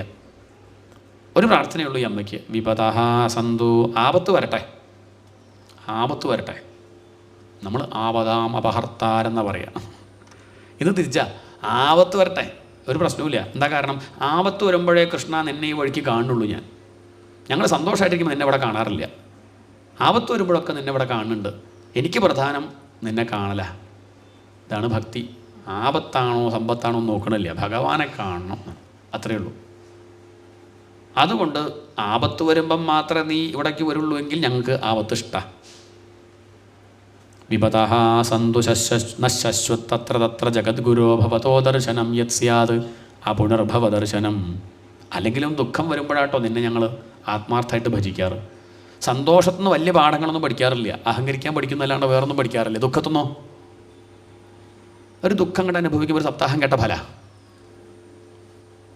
അല്ലേ? ഇല്ല. അവിടെ ഇരുന്ന് അങ്ങനെ കുറച്ചങ്ങനെ കരയും, വിചാരം ചെയ്ത് അങ്ങനെ കുറച്ച് കാര്യങ്ങൾ അങ്ങനെ തെളിഞ്ഞു വരും. അതുകൊണ്ടാണ് ആശാൻ പറയണില്ലേ, വ്യഥ പോലറിവോതിടുന്ന സദ്ഗുരുവും മർത്യനു വേറെ ഇല്ല താൻ. വ്യഥ പോലെ നല്ലത് ഉപദേശിക്കുന്ന ഒരു ഗുരുനാഥൻ ലോകത്ത് വേറില്ല കേട്ടോ. വലിയ ഗുരുനാഥന്മാരൊന്നും ആവശ്യമില്ല, ദുഃഖം അനുഭവിച്ചാൽ മതി. അതുകൊണ്ട് ഞാൻ ഒരിക്കലും ദുഃഖത്തെ കുറ്റം പറയണില്ല എന്ന് ഈ അമ്മ. കാരണം അതില്ലാണ്ടിയാക്കാനുള്ള വഴി അമ്മയ്ക്കറിയാം. പിന്നെന്താ കുഴപ്പം? ദുഃഖം പോലും ബാധിക്കില്ല ഭാഗവതം കയ്യിലുണ്ടെങ്കിൽ. കഷായത്തിൻ്റെ കയ്പറിയില്ല, അതായത് ശർക്കര വെച്ചാൽ മതി. എന്താണ് ഇനി നോക്കട്ടെ, ഒന്ന് കയ്പ് ഞാൻ അനുഭവിക്കണമെന്ന് കാണട്ടെ. എത്ര കണ്ട് ദുഃഖിപ്പിക്കാൻ നോക്കിയാലും ദുഃഖിക്കില്ല. കാരണം അയാളുടെ കയ്യിൽ എന്തുണ്ട്? അയാളുടെ കയ്യിൽ മധുരം ഉണ്ടെങ്കിൽ പിന്നെ എന്ത് ചെയ്യാൻ പറ്റും? ലോകത്തെ ദുഃഖിപ്പിക്കാൻ പറ്റില്ല. ആര് വിചാരിച്ചാലും അയാളെ ദുഃഖിപ്പിക്കാൻ സാധിക്കില്ല. അതാണ് ഈ അമ്മ പറഞ്ഞതിൻ്റെ അർത്ഥം, പൊരുളതാണ്. ആ ഭാഗ്യവതിയായിട്ടുള്ള അമ്മയൊന്ന് നമസ്കരിക്കട്ടെ. തൈർക്കലം പൊട്ടിച്ചു എന്നുള്ളതിൻ്റെ പേരിൽ നിൻ്റെ പിന്നാലെ ആ മയിൽപ്പീലിയായിട്ട് വരികയാണ്. നീയൊന്ന് പേടിക്കണമെന്നേ ആ അമ്മയ്ക്ക് മോഹമുള്ളൂ. എന്നാൽ പേടി എന്താണെന്ന് കൃഷ്ണൻ അറിയില്ലല്ലോ. നമുക്കൊക്കെ പേടി മരണമാണ്, കാലൻ. ആ കാലൻ ഭഗവാനെ പേടിച്ചു കൂടുക. അങ്ങനെയുള്ള ആ കാലനായിരിക്കുന്ന നീ ആ ഇടയപ്പെണ്ണൻ്റെ മുമ്പിൽ പേടി അഭിനയിച്ചുള്ള ആ ഒരു നിൽപ്പ് ആണ്. ഭീരപിയത് ബിഭേതി, പേടിക്ക് പോലും നിന്നെ പേടിയാ. അങ്ങനെയുള്ള നീ ആ അമ്മയുടെ മുന്നിൽ, അമ്മയ്ക്ക് സന്തോഷമാവണമെങ്കിൽ താൻ പേടിക്കണം എന്നായിക്കോട്ടെ, അമ്മയ്ക്ക് സന്തോഷമാവട്ടെ എന്ന് കരുതി ആ കരഞ്ഞും കൊണ്ട് നിൽക്കണ ആ ഒരു നിൽപ്പ്. കരച്ചിലൊന്നുമില്ല, കണ്ണീരൊന്നും വരില്ല. കയ്യിലുള്ള വെണ്ണ കുറച്ച് കയ്യിലങ്ങോട്ട് തേച്ചപ്പോൾ കണ്ണിൽ നിന്ന് വെള്ളം വരാൻ തുടങ്ങി. കൺമഷിയും കൂട്ടി അങ്ങോട്ട് തിരുമ്പിയപ്പം ലേശം വെള്ളം വരുന്നുണ്ട്. അങ്ങനെ അമ്മയെ നോക്കി ചുണ്ട് മലർത്തി കരഞ്ഞുകൊണ്ടിരിക്കുന്ന ആ ഒരു കൃഷ്ണൻ. എന്താ നിൻ്റെ നാടകം? സത്യം പറഞ്ഞാൽ യശോദയ്ക്ക് മനസ്സിലായിട്ടുണ്ട് നീ കരയൊന്നുമല്ല എന്നുള്ളത്. കാരണം നീ ആ കരഞ്ഞുകൊണ്ടിരിക്കുമ്പോൾ വെണ്ണ കഴിക്കണില്ലായിരുന്നു കൃഷ്ണ. അമ്മയ്ക്ക് വേണ്ടി ഇങ്ങനെ ഈ എന്ന് പറഞ്ഞ കരയും, തനിക്ക് വേണ്ടി ആം വെണ്ണയും കഴിക്കും. ഒരു ഭാഗത്ത് ശ്രുതി, ഒരു ഭാഗത്ത് വെണ്ണയും കഴിക്കുന്നുണ്ട്. ആരെങ്കിലും ദുഃഖിച്ചിരിക്കുമ്പോൾ വെണ്ണ കഴിക്കാൻ നോക്കുമോ? എന്നാലും നീ ചെയ്ത നാട്യമൊക്കെ ഭംഗിയായിട്ടുണ്ട്. ഇതൊക്കെ നീ ചെയ്യണത് എന്തിനാ ചോദിച്ചാൽ ഞങ്ങളെപ്പോലുള്ളവർക്ക് ഫോട്ടോ എടുത്ത് വയ്ക്കാൻ, അല്ലാണ്ട് എന്തിനാ. ഇപ്പോഴും എൻ്റെ കയ്യിലുള്ള ആൽബത്തിൽ ഈ ഫോട്ടോയാണ്. അങ്ങനെ കുന്തിദേവി ആ ഫോട്ടോ കാണിച്ചു കൊടുത്തതാണ്. കൃഷ്ണന് ഇപ്പോൾ അത്യാവശ്യം പ്രായമൊക്കെ ഉണ്ട്, എന്നാലും പഴയ ആ ഗോപ്യാതയെ ത്വയി കൃതാകസിത മതാവതയാതേ ദശാശ്രുകലിലാഞ്ജന സംഭ്രമാക്ഷം. ഗോപസ്ത്രീകളൊക്കെ കയറ് കൃഷ്ണൻ കെട്ടാൻ വേണ്ടി, ഒരെല്ലാം കൂടെ കെട്ടാൻ വേണ്ടി കയറാൻ അന്വേഷിച്ച് പോവുക. അമ്മ രണ്ട് കൈയും കൂട്ടിപ്പിടിച്ചിട്ടുണ്ട്, ഒരെല്ലിനോട് ചേർത്ത് വെച്ചിട്ടുണ്ട്. അങ്ങനെ ദാമോദര ലീല അത് സ്മരിക്കുകയാണ്.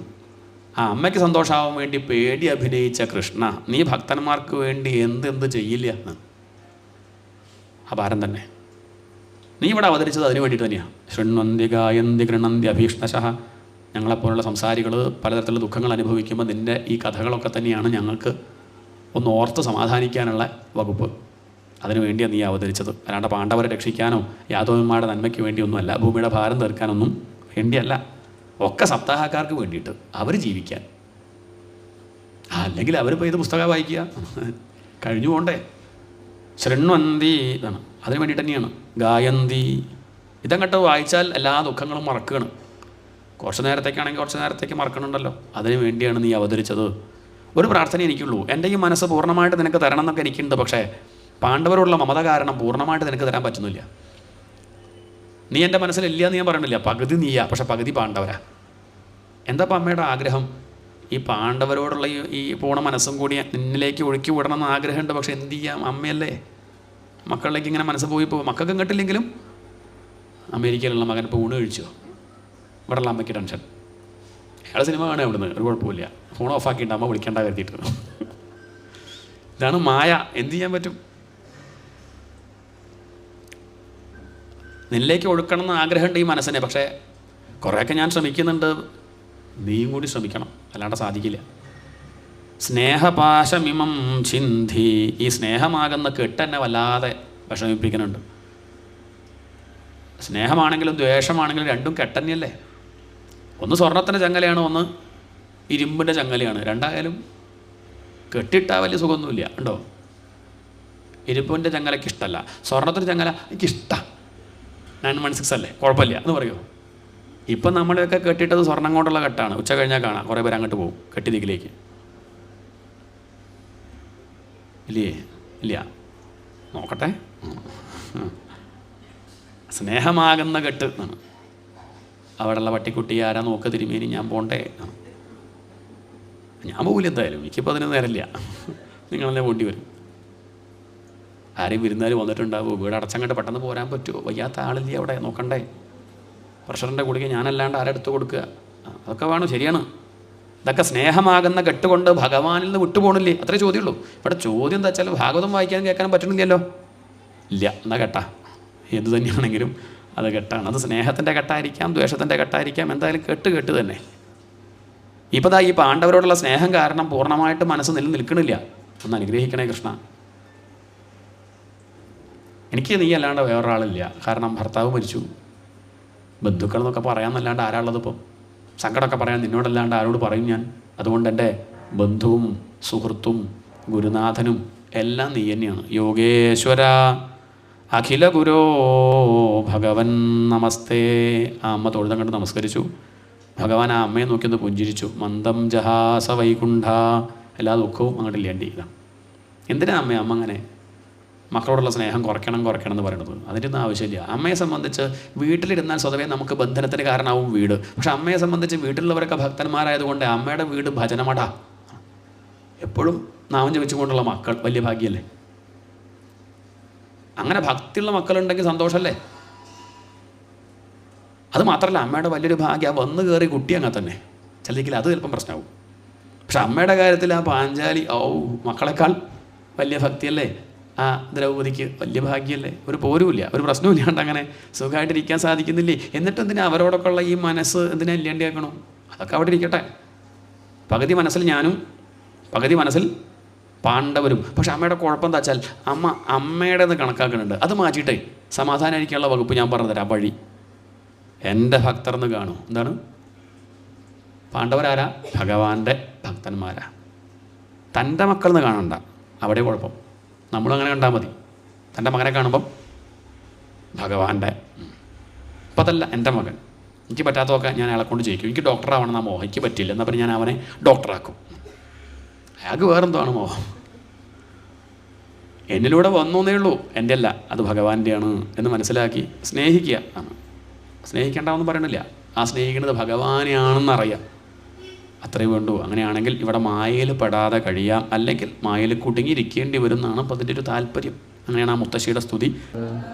ശംഭോ മഹാദേവ ദേവ ശിവ ശംഭോ മഹാദേവ ദേവേശ ശംഭോ ശംഭോ മഹാദേവ ദേവ ഭാലാവനം മൃത്കിരീടം ഭാലനേത്രാർഷിജാദഗ്ധപഞ്ചേഷു കീടം ശൂലാഘതാരാദികൂടം ശുദ്ധമർദ്ധേന്ദുചൂടം ഭജേ മാർഗബന്ധും ശംഭോ മഹാദേവ ദേവ ശിവ ശംഭോ മഹാദേവ ദേവേശ ശംഭോ ശംഭോ മഹാദേവ ദേവ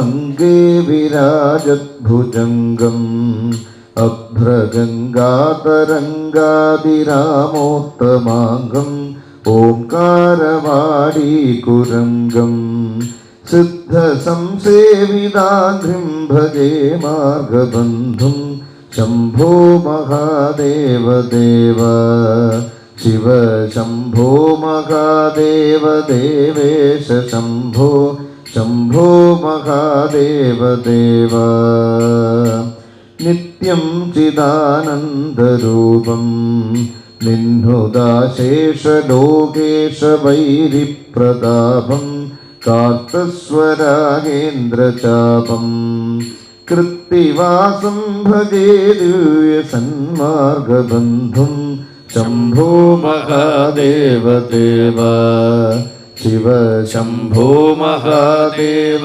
ദേവേശ ശംഭോ ശംഭോ മഹാദേവ ദേവ കന്ദർപ്പദർപ്പഘ്നപീശം കാലകണ്ഠം മഹേശം മഹാവ്യോമകേശം കുന്ദാഭദണ്ഡം സുരേശം കോടിസൂര്യപ്രകാശം ഭജേ മാർഗബന്ധും ശംഭോ മഹാദേവ ദേവ ശിവ ശംഭോ മഹാദേവ ദേവേശ ശംഭോ ശംഭോ മഹാദേവ ദേവ മന്ദാരഭൂതേരുദാരം മന്ധരാഗേന്ദ്രസാരം മഹാഗൗര്യദൂരം സിന്ധൂരദൂരപ്രചാരം സിന്ധുരാജാവിധീരം ഭജേ മാർഗബന്ധും ശംഭോ മഹാദേവ ദേവ ശിവ ശംഭോ മഹാദേവ ദേവേശ ശംഭോ ശംഭോ മഹാദേവ ദേവ അപ്പയ്യയജ്ഞേന്ദ്രഗീതം സ്തോത്രരാജം പടേദ്യസ്തു ഭക്തിപ്രയാണേ തസ്യാർത്ഥസിദ്ധിം പ്രദത്തേ മാർഗമധ്യേ ഭയം ചാശുതോഷ മഹേശ ശംഭോ മഹാദേവ ദേവ ശിവ ശംഭോ മഹാദേവ ദേവേശ ശംഭോ ശംഭോ മഹാദേവ ദേവ ശംഭോ മഹാദേവ ദേവ ശംഭോ മഹാദേവ ദേവ ഹര ഹര നമ പാർവതീപതേ ഹര ഹര മഹാദേവ രാധാരമണ മുകുന്ദ മുരാരേ ശരണം മേ തവ ചരണയുഗം പവനപുരേശ രാധാ കൃഷ്ണ ശരണം മേ തവ ചരണയുഗം ദേവി മഹേശ്വരി പാർവതി ശങ്കരി ശരണം മേ തവ ചരണയുഗം സാംബ സദാശിവ ശംഭോ ശങ്കര ശരണം മേ തവ ചരണയുഗം സർവത്ര ഗോവിന്ദനാമ സങ്കീർത്തനം ഗോവിന്ദ